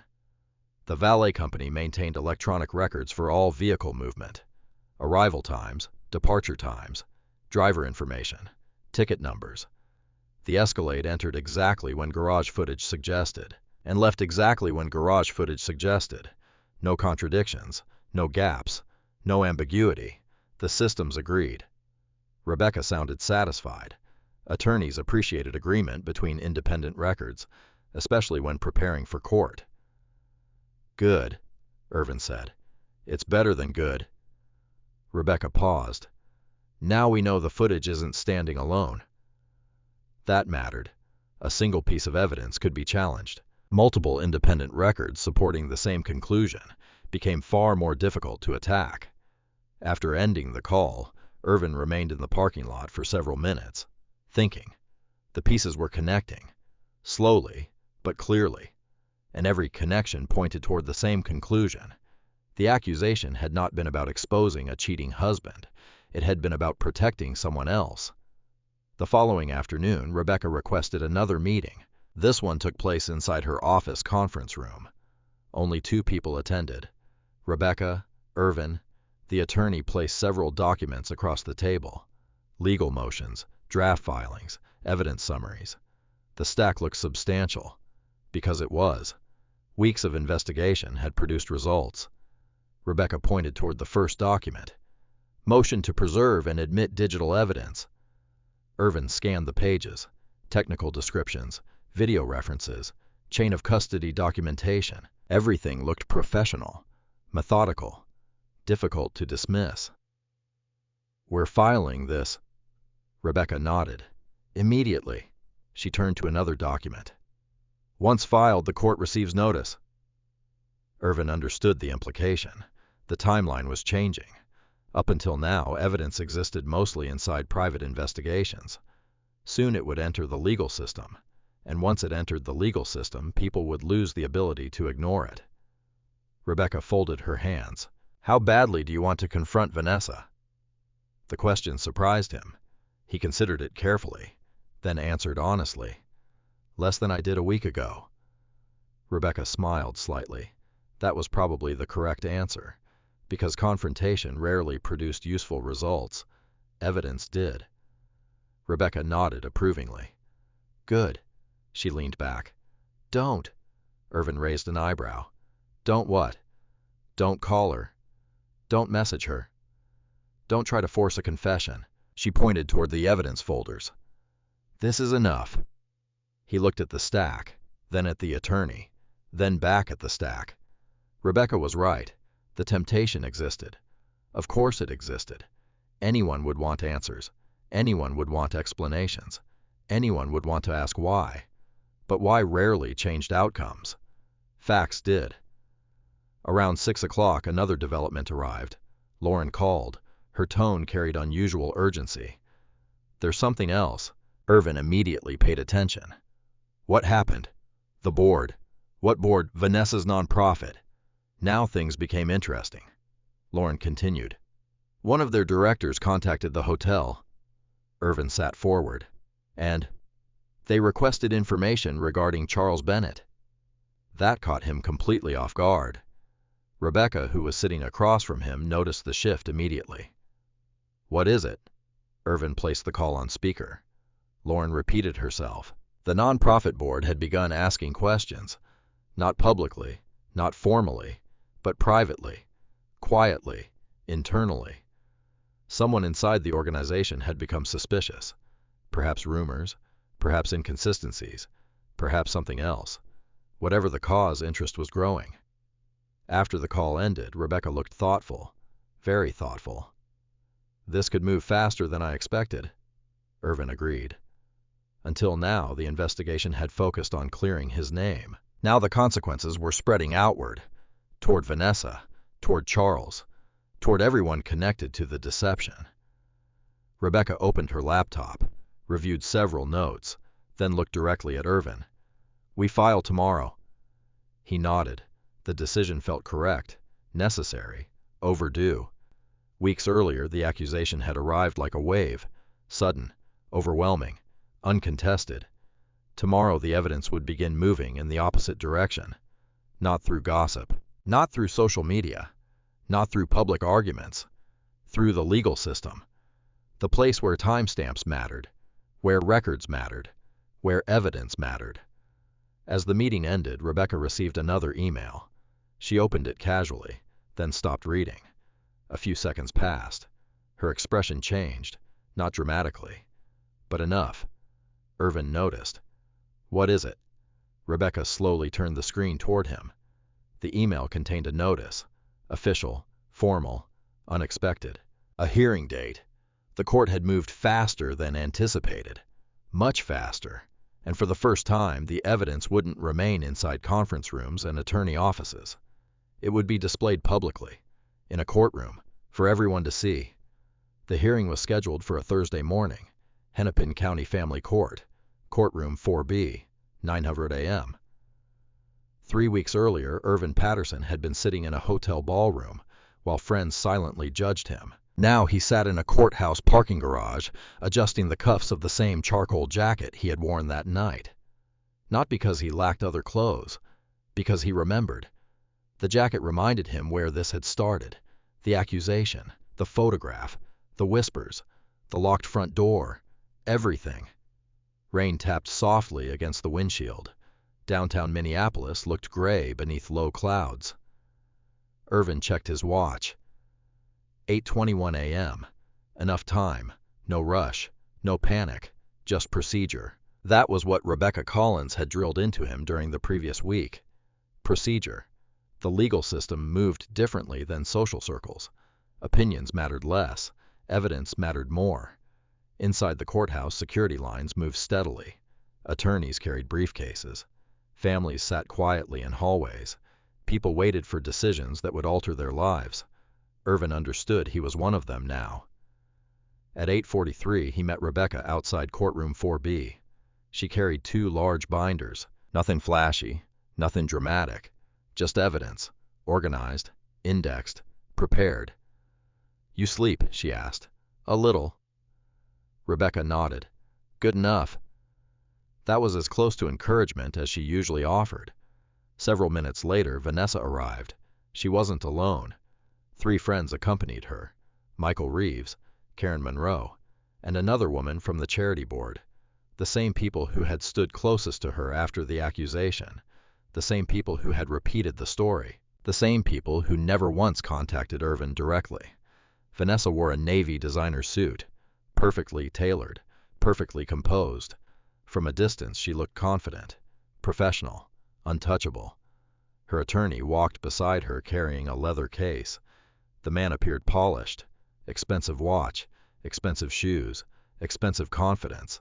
The kind that came from believing a case was already won. Irvin watched quietly.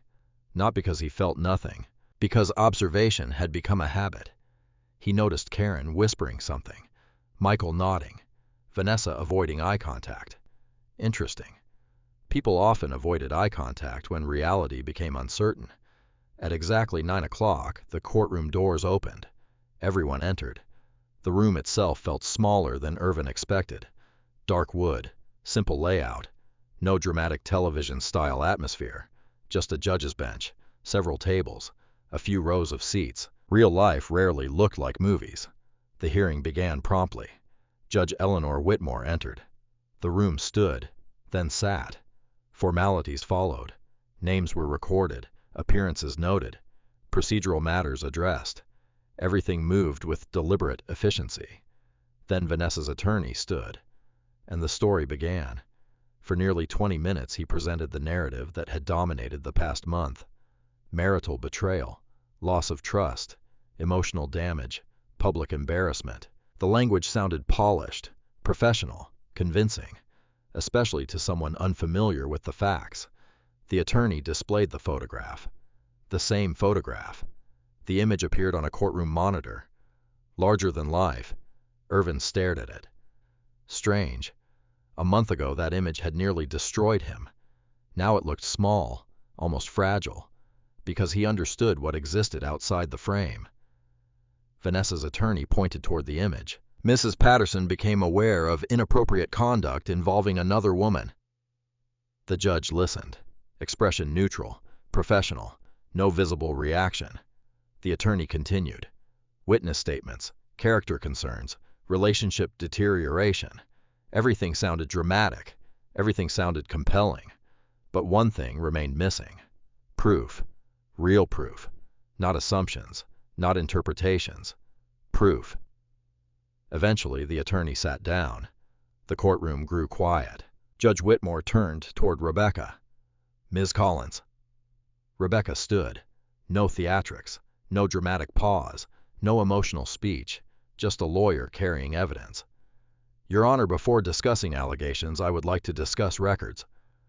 The difference was immediate. Allegations, records, two very different worlds. Rebecca approached the monitor, connected a drive, opened a presentation. The first slide appeared. A timeline. Simple, clean, professional. The judge leaned forward slightly. So did several observers. Even Vanessa's attorney looked more attentive. Rebecca began calmly. No one disputes that this photograph exists. The image appeared again, large, familiar.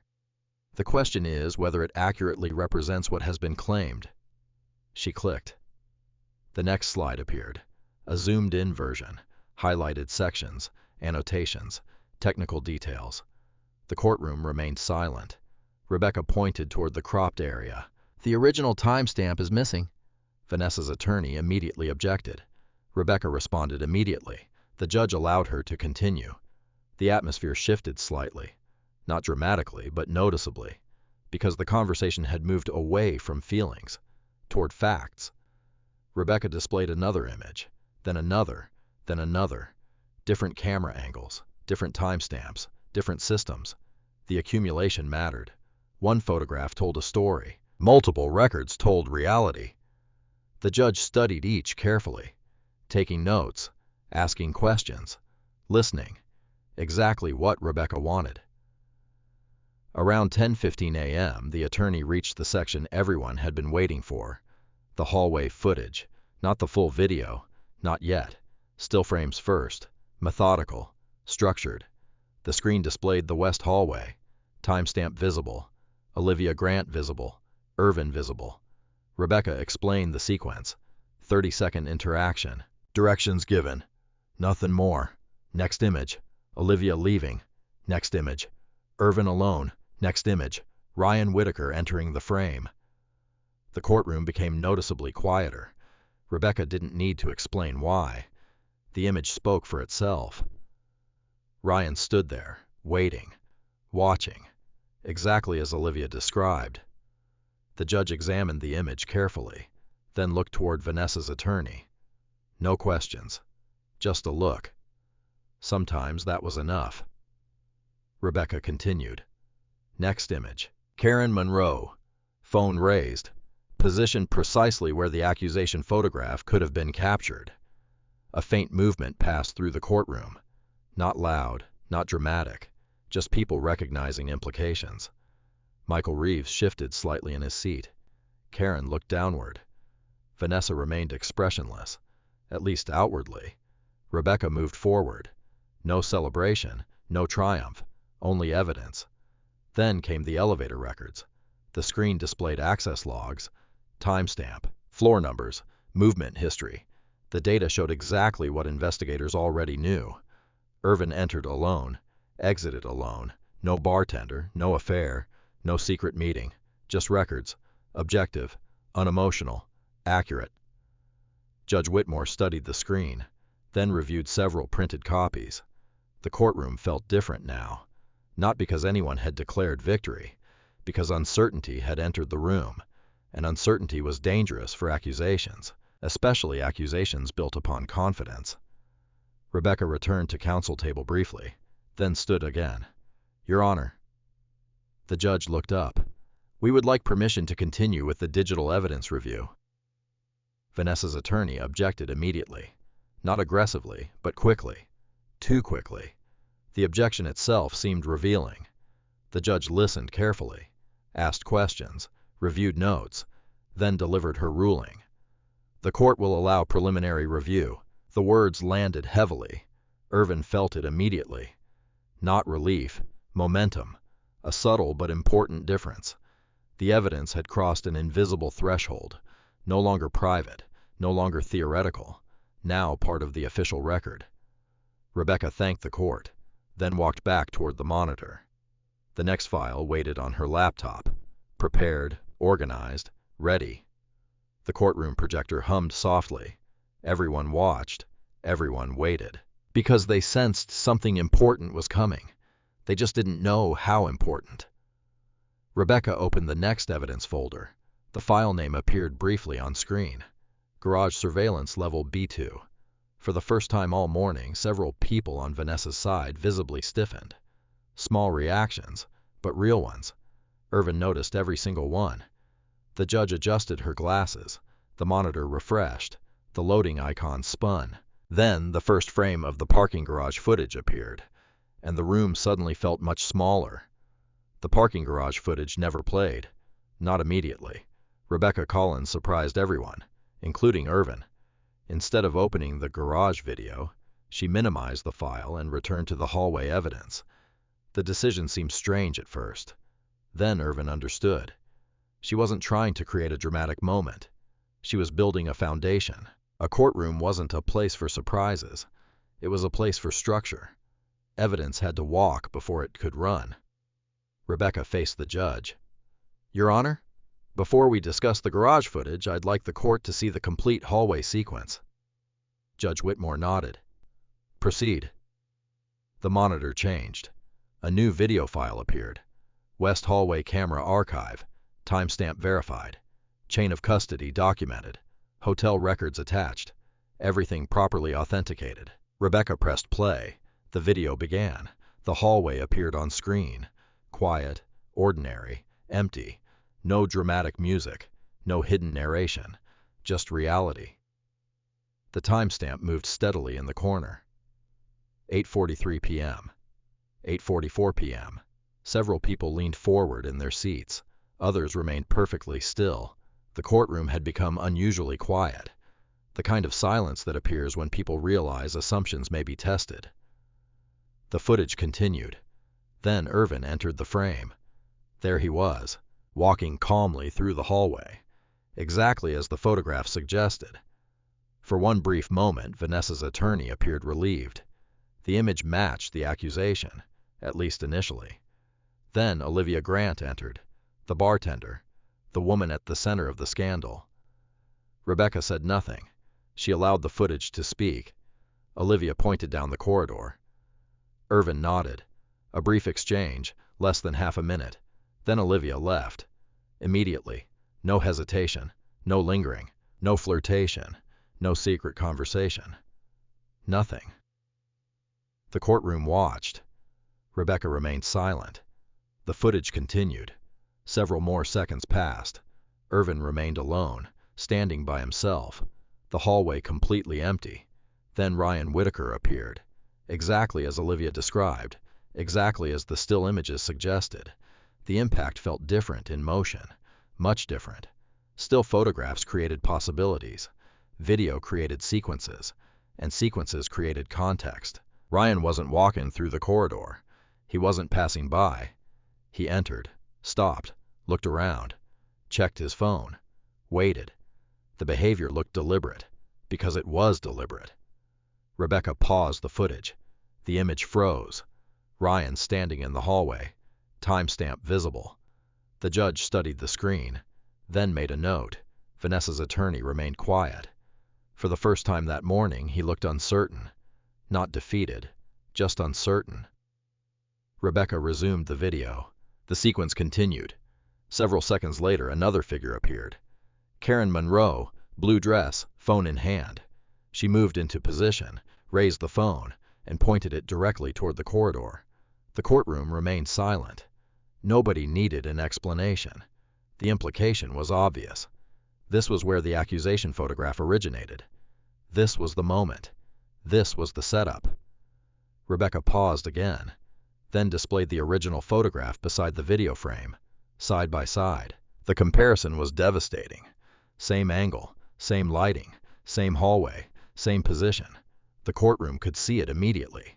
The accusation image hadn't captured reality. It had captured a carefully selected fraction of reality. A fragment, a moment isolated from its context. The difference mattered. A lot. Judge Whitmore leaned forward, studied both images carefully, then returned her attention to Rebecca. Continue. Rebecca nodded. The footage resumed. Several more seconds passed. Then Irvin entered the elevator. Alone. The doors closed, the hallway emptied. The video continued for nearly another minute. Nothing happened. No affair, no secret meeting, no hidden encounter. Nothing. Just an empty hallway. The video ended. Silence followed. Not dramatic silence, not emotional silence. The silence of people adjusting their understanding. The kind that appears when certainty begins to collapse. Rebecca allowed it to linger, then spoke. Your Honor, the allegation presented to friends, family members, employers, and legal counsel relied heavily upon a single image. She gestured toward the monitor. The complete footage shows a very different sequence. No exaggeration, no performance, just facts. Vanessa's attorney stood, objected, argued that interpretations differed, argued that the footage didn't prove intent, argued that people could draw different conclusions. Rebecca agreed. That surprised him. She actually agreed. Correct, she said. The footage does not prove intent. Then she paused. But it absolutely disproves the story attached to the photograph. That distinction landed cleanly. Even the judge appeared to appreciate it. Rebecca wasn't claiming more than the evidence supported. She was claiming exactly what it supported. Nothing less, nothing more. That gave her credibility. The hearing paused briefly while documents were exchanged.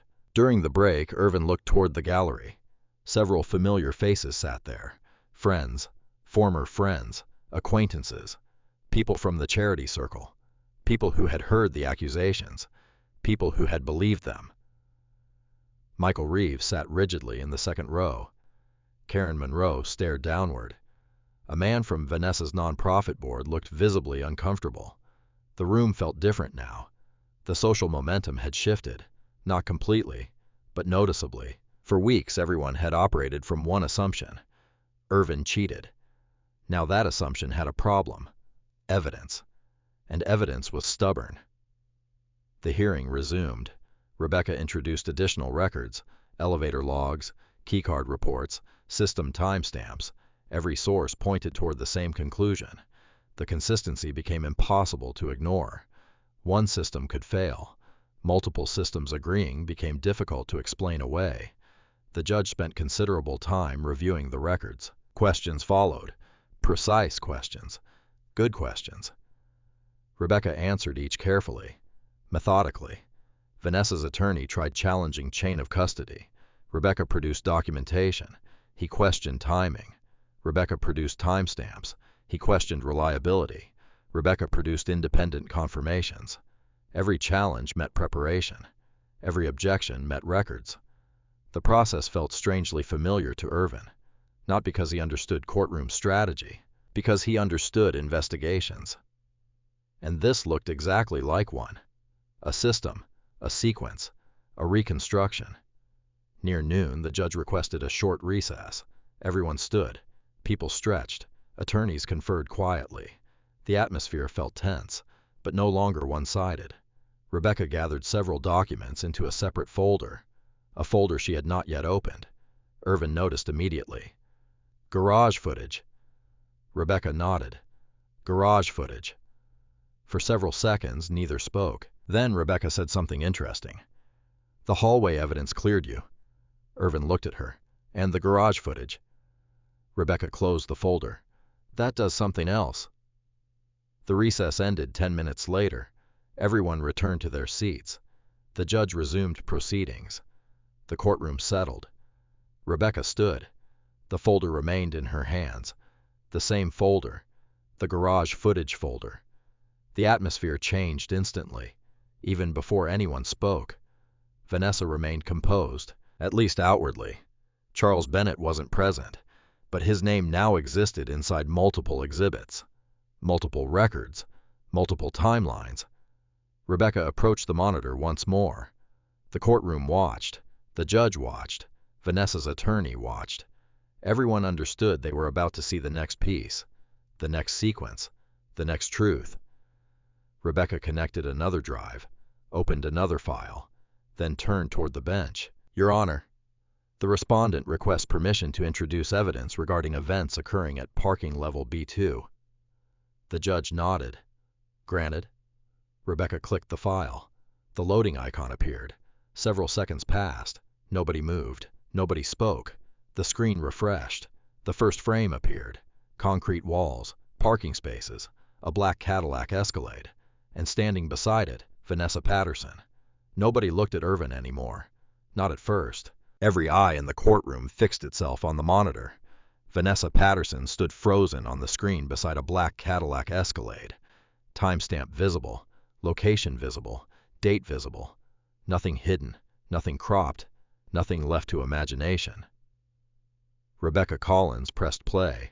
The footage moved forward. Vanessa crossed the parking level with confidence. Not hurried, not confused, not searching.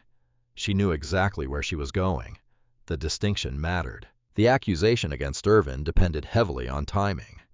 It depended on Vanessa supposedly discovering something, witnessing something, reacting emotionally to something. The garage footage suggested something very different. It suggested intention, planning, movement toward a destination. The courtroom watched. No one spoke. Several seconds later, Charles Bennett entered the frame, the chairman of the nonprofit board, one of the most respected men in Vanessa's professional circle, a married man, a public figure, a man whose reputation carried substantial value. The monitor showed him approaching the SUV, then approaching Vanessa, then stopping directly in front of her. The footage contained no audio. None was necessary. The body language told its own story. Judge Whitmore leaned forward slightly, not dramatically, just enough for Irvin to notice. Rebecca allowed the video to continue. Charles opened the passenger side door. Vanessa entered, comfortably, naturally, without hesitation, without surprise, as though this interaction belonged to an existing pattern, not a new one. The video ended several moments later. The courtroom remained completely silent. Irvin had never experienced silence quite like it. Weeks earlier, silence had condemned him. Now silence carried something else, recognition.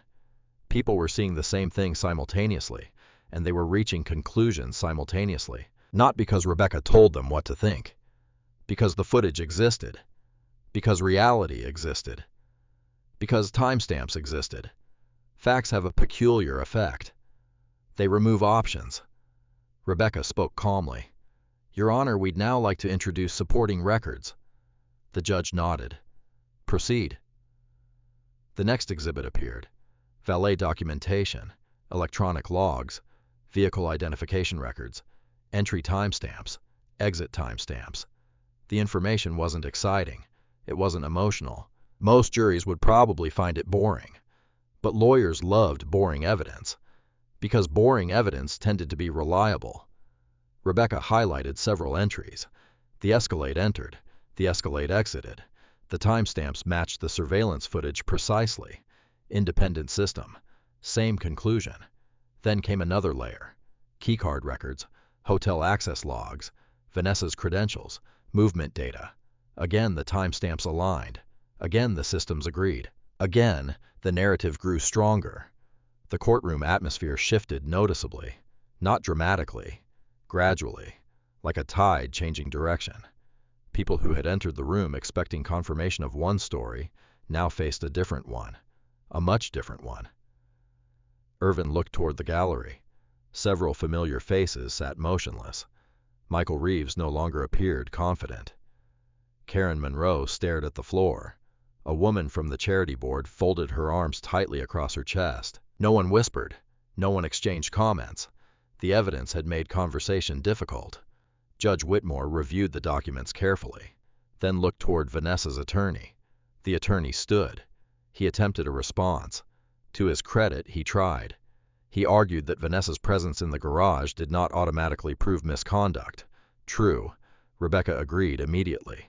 The judge appreciated that. Again, no exaggeration, no overreach. Rebecca wasn't arguing infidelity. Not directly. She was arguing credibility. And credibility sat at the center of the case. Vanessa had presented herself as a victim who discovered betrayal. The records now showed she was elsewhere during critical moments. That mattered. A lot. The judge asked several questions, detailed questions, specific questions. Rebecca answered with timestamps, records, documents. Every answer led back to evidence, not assumptions, evidence. The hearing continued into the afternoon. Piece by piece, layer by layer, the structure of the accusation continued weakening. Then Rebecca introduced one final exhibit, the valet departure record, a seemingly insignificant document. One page, one timestamp, one vehicle, one departure. But sometimes one page changes everything. The document showed Charles Bennett's Escalade leaving the hotel, the driver identified, the passenger count recorded, the departure time verified. The records aligned perfectly with the surveillance footage. Another independent confirmation, another locked door, another closed escape route. The attorney representing Vanessa objected again, less forcefully this time. The confidence from earlier had faded, not disappeared, just diminished. Judge Whitmore listened, then overruled the objection. The exhibit remained. The courtroom remained silent. And for the first time since the hearing began, Rebecca stopped presenting evidence. She simply stood, waited, allowed the accumulated weight to settle over the room.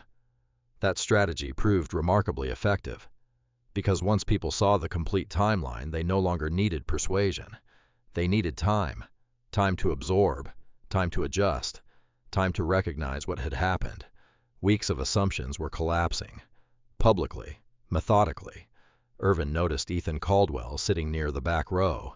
He hadn't known Ethan planned to attend. Their eyes met briefly, only briefly, but it was enough. Ethan looked away first, not from discomfort, from regret. The expression was unmistakable, and strangely Irvin felt no satisfaction. None. He wasn't interested in humiliating people. Not anymore. He simply wanted the truth placed where everyone could see it. The truth was finally doing its own work. Judge Whitmore eventually set down her pen. The room immediately became still. Everyone understood the significance. Judges rarely stopped writing unless they had reached a point worth addressing. The judge folded her hands, then spoke. Her voice remained calm, professional, measured. The court has significant concerns regarding the reliability of several allegations presented thus far. The statement landed heavily, not because it was dramatic, because it came from the bench, officially, publicly, on the record. The judge continued. The evidence reviewed today raises serious questions regarding timeline accuracy and witness credibility. More notes, more silence, more shifting expressions throughout the courtroom. Michael Reeves lowered his eyes. Karen Monroe sat perfectly still. Several observers exchanged cautious glances. The social momentum had fully reversed. Irvin could feel it. Weeks earlier, people avoided looking at him. Now they avoided looking at one another, Because every person in the room knew what came next. Questions. Lots of questions. Questions nobody wanted to answer. The judge continued speaking. She emphasized that additional review would occur, that further proceedings remained necessary, that no final conclusions had yet been reached. All true, all important, but the warning that followed mattered most. Judge Whitmore looked directly toward Vanessa's table, then delivered a statement nobody in the room expected. The court also reminds all parties that knowingly spreading false allegations may create separate legal consequences. The sentence hung in the air.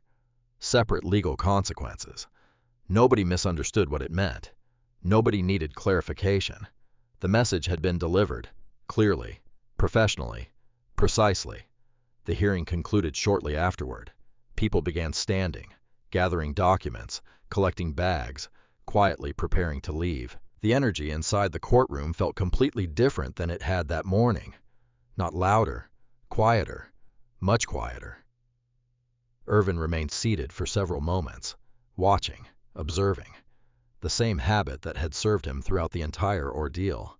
Vanessa remained at counsel table. Her attorney spoke softly beside her. Karen Monroe avoided eye contact with almost everyone. Michael Reeves left quickly, almost too quickly. And Ethan remained near the back, waiting, as though considering whether to approach.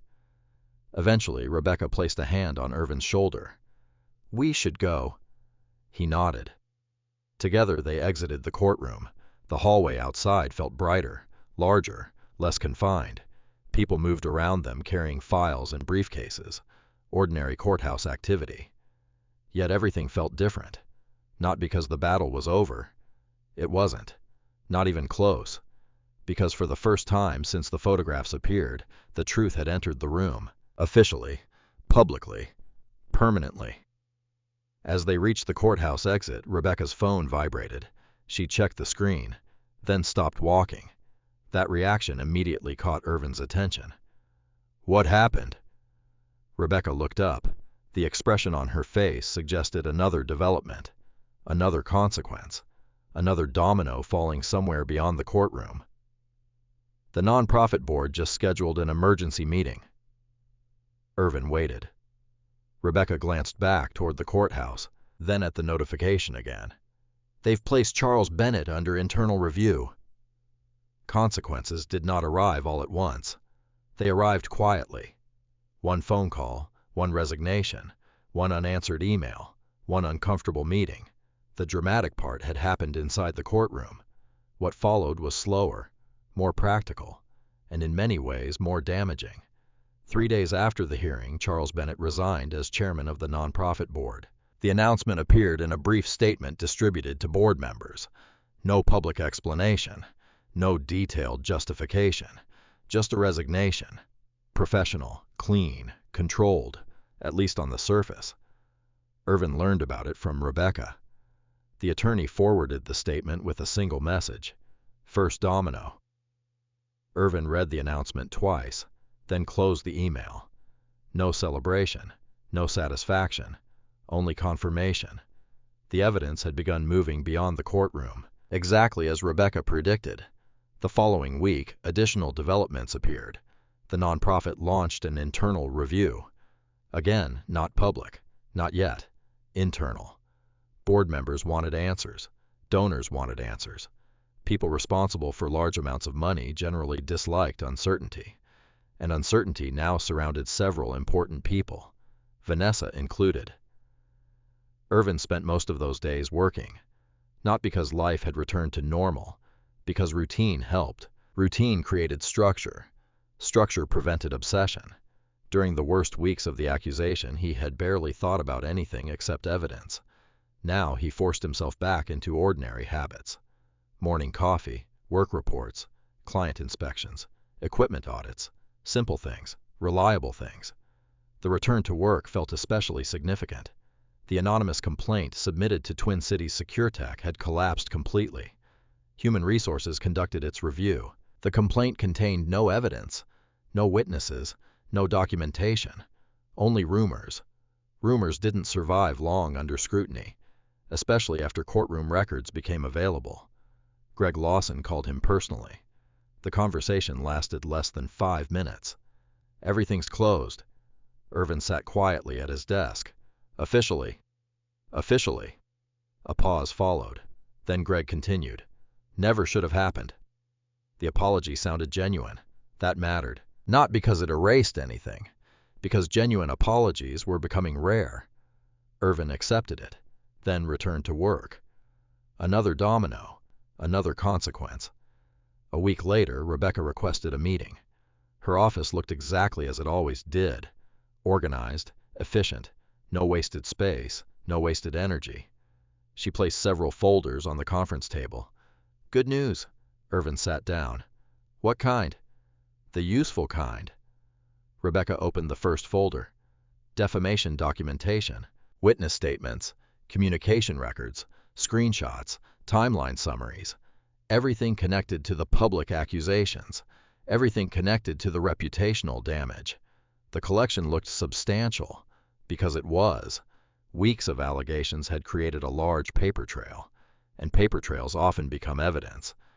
Rebecca explained the strategy carefully. Not revenge, not punishment, accountability, a distinction she emphasized repeatedly. The goal wasn't emotional satisfaction. The goal was documented resolution, professional resolution, legal resolution. Irvin appreciated that approach, perhaps because it mirrored his own. He never wanted a public spectacle. He never wanted people humiliated. He simply wanted facts acknowledged. The meeting lasted nearly 2 hours.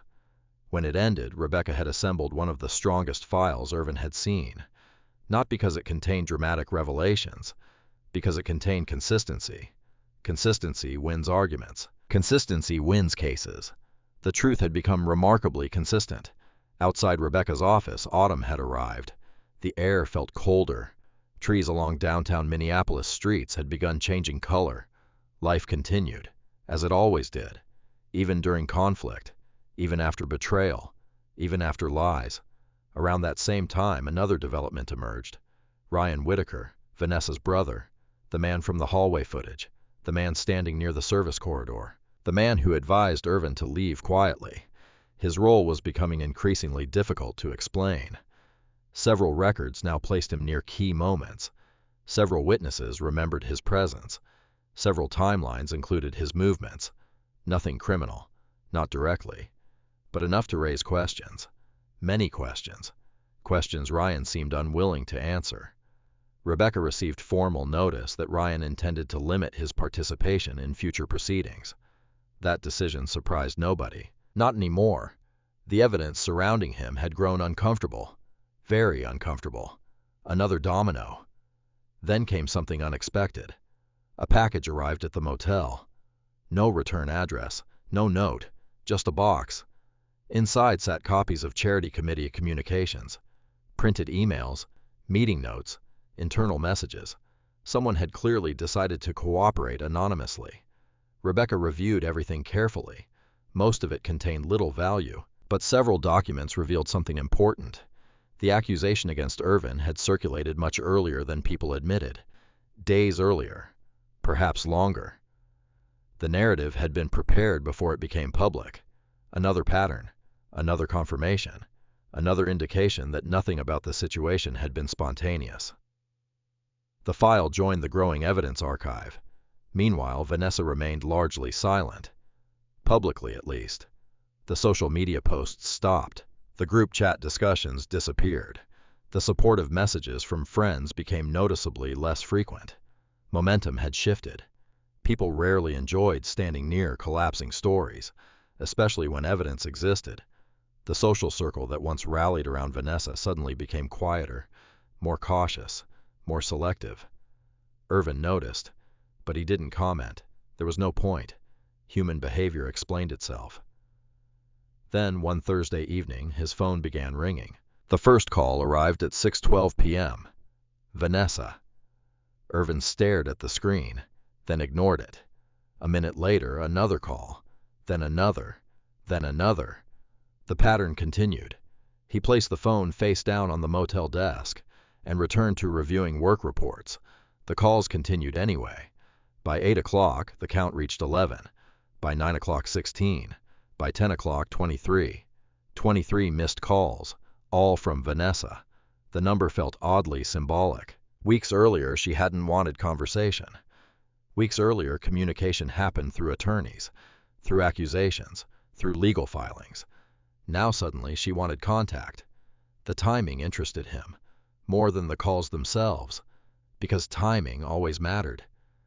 He showed the call log to Rebecca the next morning. The attorney studied it briefly, then smiled slightly. What? Rebecca closed the file. Pressure. Irvin understood immediately. Pressure changes behavior. Evidence creates pressure. Consequences create pressure.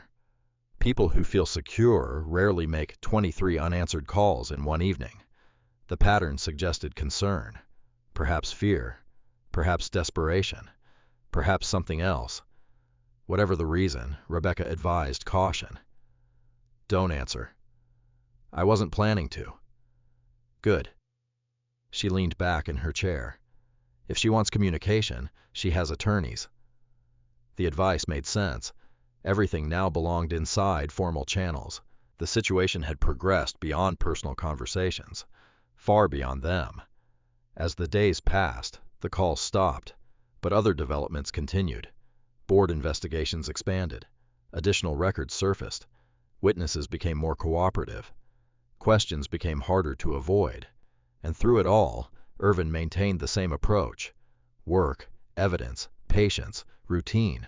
No interviews, no social media statements, no public retaliation, nothing. The strategy frustrated some people. Ethan even mentioned it during one conversation. You know, everyone expects some kind of response. Irvin looked across the diner table. What kind? I don't know. A victory lap. A public statement. Something. Irvin stirred his coffee, then shook his head. The evidence already spoke. Ethan didn't argue, because he knew it was true. The evidence had spoken, and more importantly, people had listened. As autumn deepened across Minneapolis, one reality became impossible to ignore.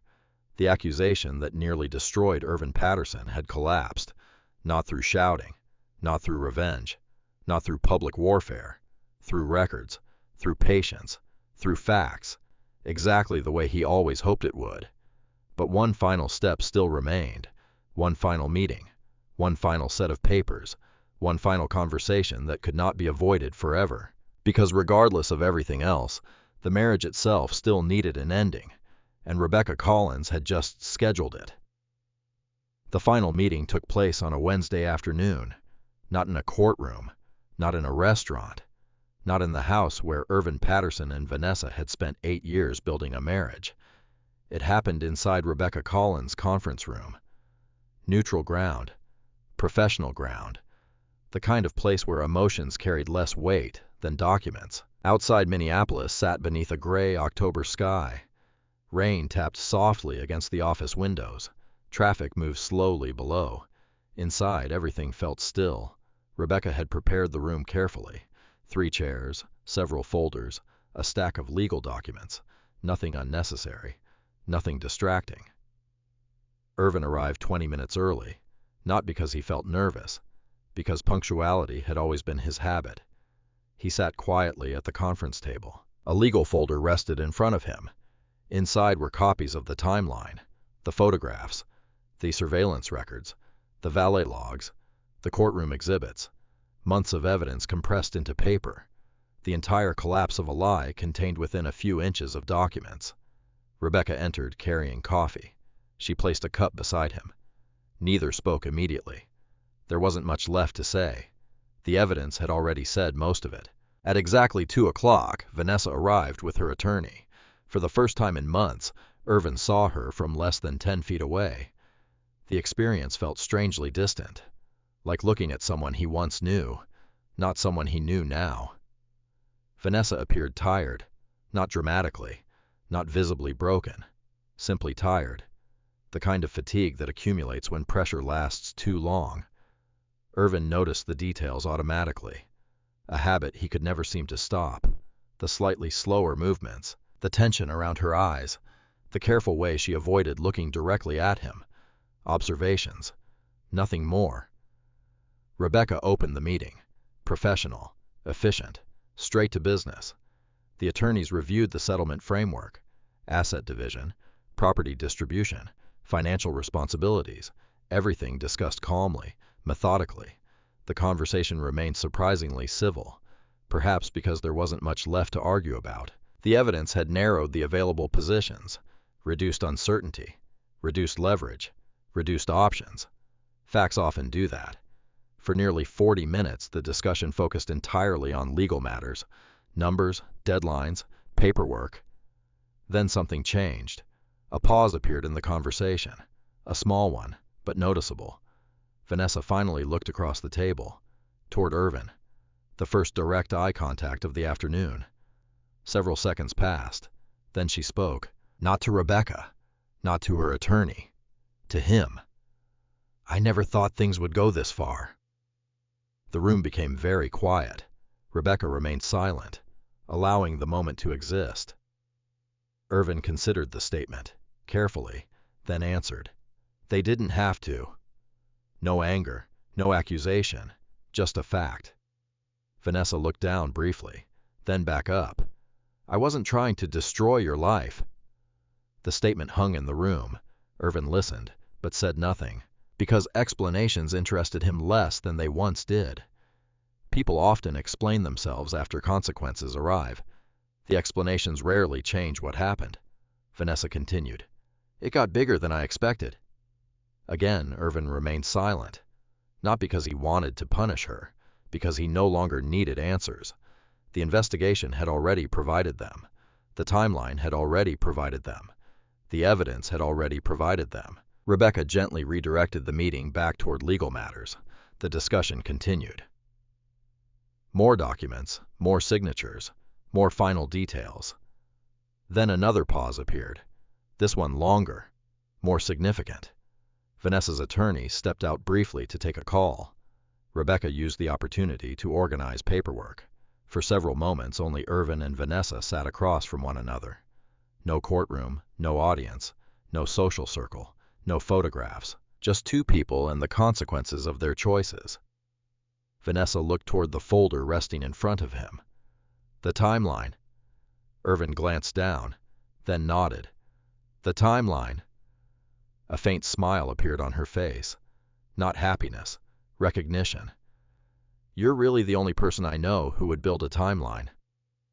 The observation might have been a joke years earlier. Now it sounded different, more reflective.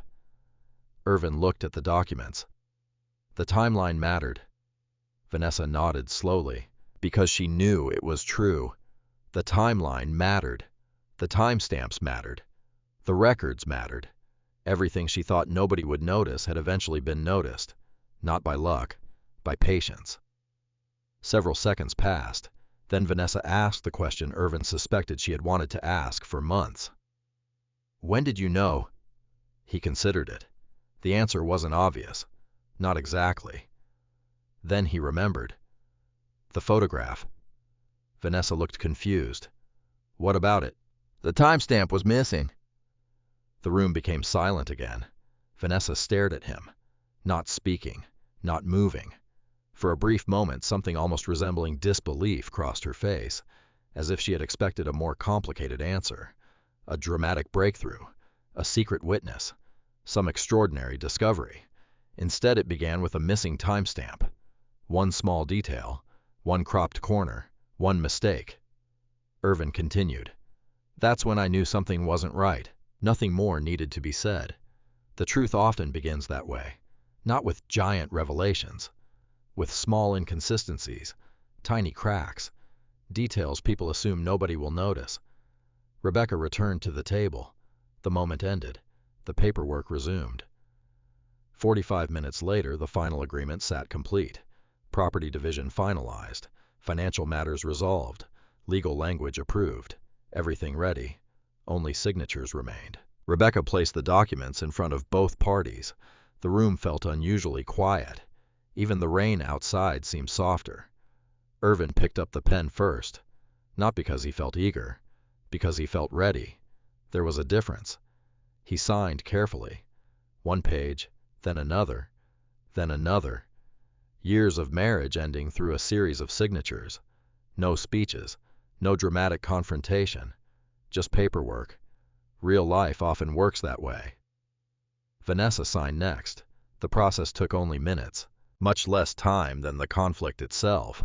When the final page was complete, Rebecca collected the documents, professional, organized, finished. The marriage was effectively over, not emotionally, legally, and legal endings tend to last. As Rebecca reviewed the signatures, Irvin reached into his pocket. The movement drew no attention at first.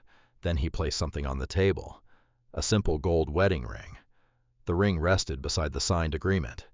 Quiet, unremarkable, final. Nobody spoke.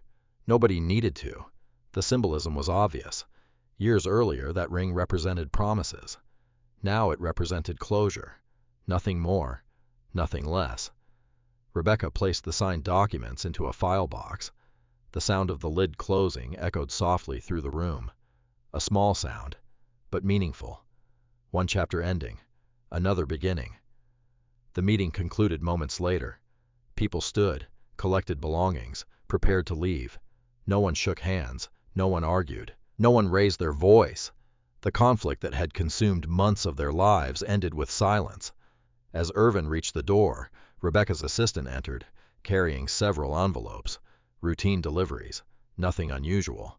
One envelope sat on top of the stack, marked urgent, addressed to Rebecca Collins.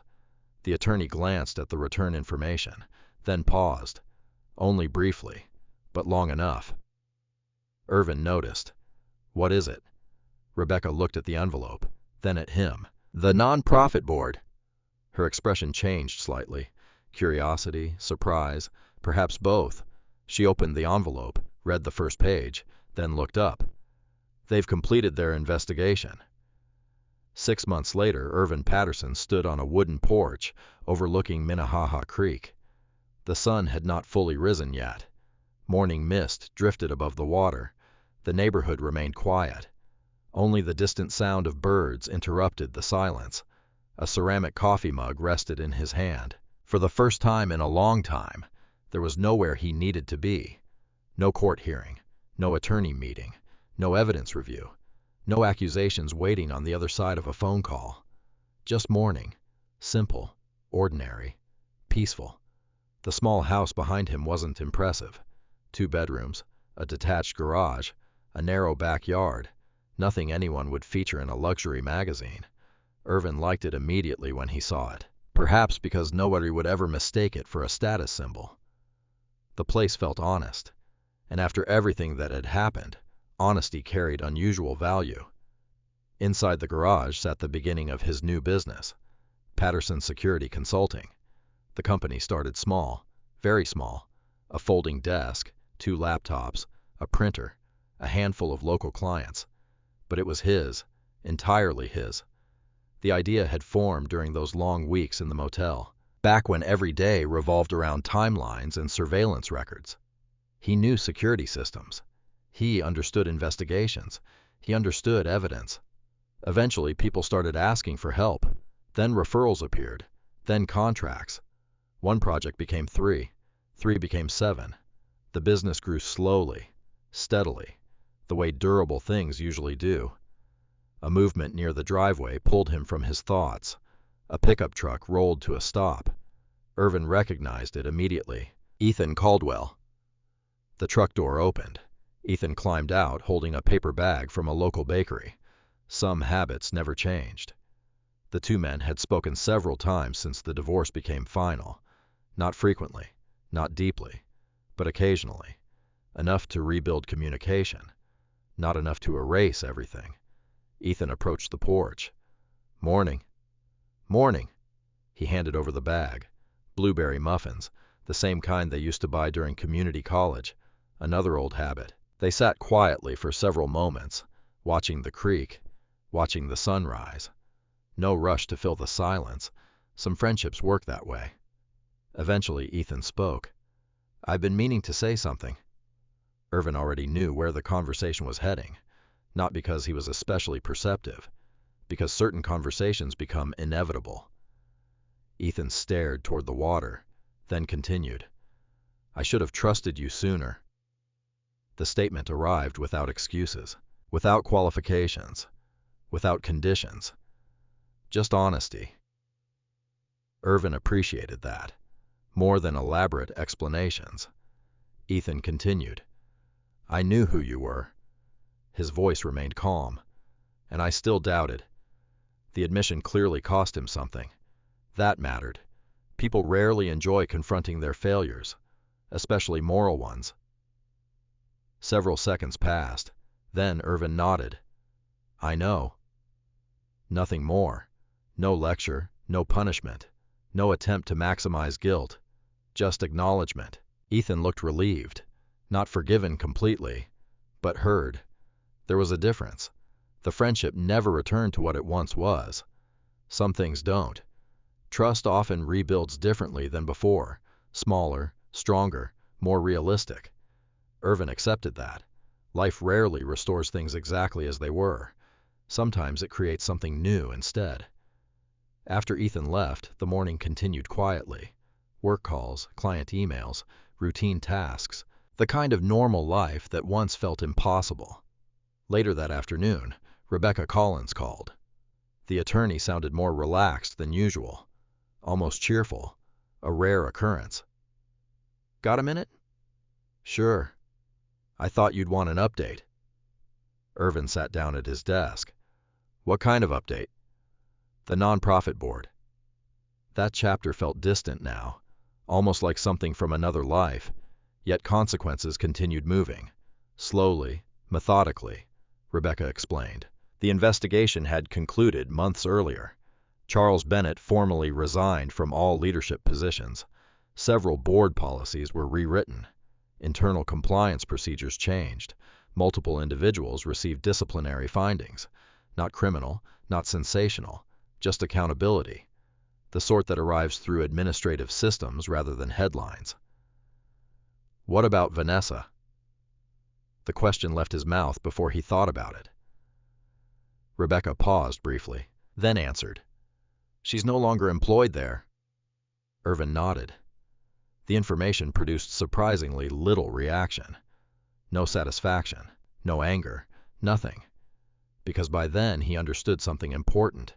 Consequences belong to the people who created them, not the people who exposed them. The conversation ended shortly afterward. Irvin returned to work. Another ordinary afternoon. Another ordinary day. Exactly what he wanted. A week later, another unexpected call arrived. This one from Olivia Grant, the bartender, the witness, the woman whose testimony helped expose the entire setup. Her voice sounded noticeably different, lighter, less burdened. She had accepted a management position with a hospitality company in Denver. Better pay, better opportunities, a fresh start. I'm calling because I never really thanked you. Irvin frowned slightly. For what? For not treating me like I was part of it. The answer surprised him, because he never considered treating her differently. Olivia had made a mistake, then corrected it. That mattered. Many people never reached the second step. They spoke for several minutes, then ended the call. Another chapter closing, another life moving forward. Winter eventually approached Minneapolis. The creek behind Irvin's house froze gradually. The trees stood bare. The mornings became colder, yet life remained remarkably calm. One Saturday morning, he opened an old storage box. Inside sat dozens of items from the marriage. Photographs, greeting cards, receipts, travel brochures, memories, fragments, evidence of a life that once existed. He looked through them quietly, not with bitterness, not with nostalgia, simply observation, the same way he examined everything else. Then he closed the box, carried it to the garage, and placed it on a shelf, not discarded, not displayed, simply stored, where it belonged. The past no longer needed daily attention. One final message arrived near the end of the year, a short email from Rebecca. Subject line, case closed. Nothing more, no attachment, no explanation, just those two words, case closed. Irvin stared at the screen for several seconds, then smiled. A small smile. Private, brief, real. The following morning, he woke before sunrise, carried a mug of coffee onto the porch, and watched the first light appear above the creek. Months earlier, people looked at a photograph and decided who he was. They looked at a cropped image and ignored the missing pieces. They trusted noise over evidence, assumptions over facts, stories over records. But cameras remembered, logs remembered, timelines remembered. The truth never rushed. It never shouted. It never begged for attention. It simply waited. And eventually, when enough records aligned, it answered every question. The water below reflected the rising sun. The neighborhood slowly came to life. Another ordinary day began. And for Irvin Patterson, ordinary felt like victory. Some of the hardest moments in life happen when people decide who you are before they know the truth. Rumors move fast. Assumptions move even faster. In Irvin Patterson's story, what saved him wasn't anger, revenge, or a louder voice. It was patience. It was documentation. It was the discipline to let facts do their work. Most people will never find themselves in a courtroom surrounded by surveillance footage and legal records. But many people have experienced being misunderstood, judged unfairly, or blamed for something they didn't do. When that happens, the temptation is always the same: react immediately. Fight every accusation. Prove yourself to everyone. Yet sometimes the strongest response is building your case carefully while emotions burn themselves out. I'd love to hear from you. Have you ever been in a situation where people believed a lie before they heard your side of the story? How did you handle it? Share your experience in the comments, and don't forget to tell us your country and local time. And if you enjoyed this story, make sure you subscribe. Tomorrow's story involves a trusted business partner, a missing contract, and a mistake that changes everything.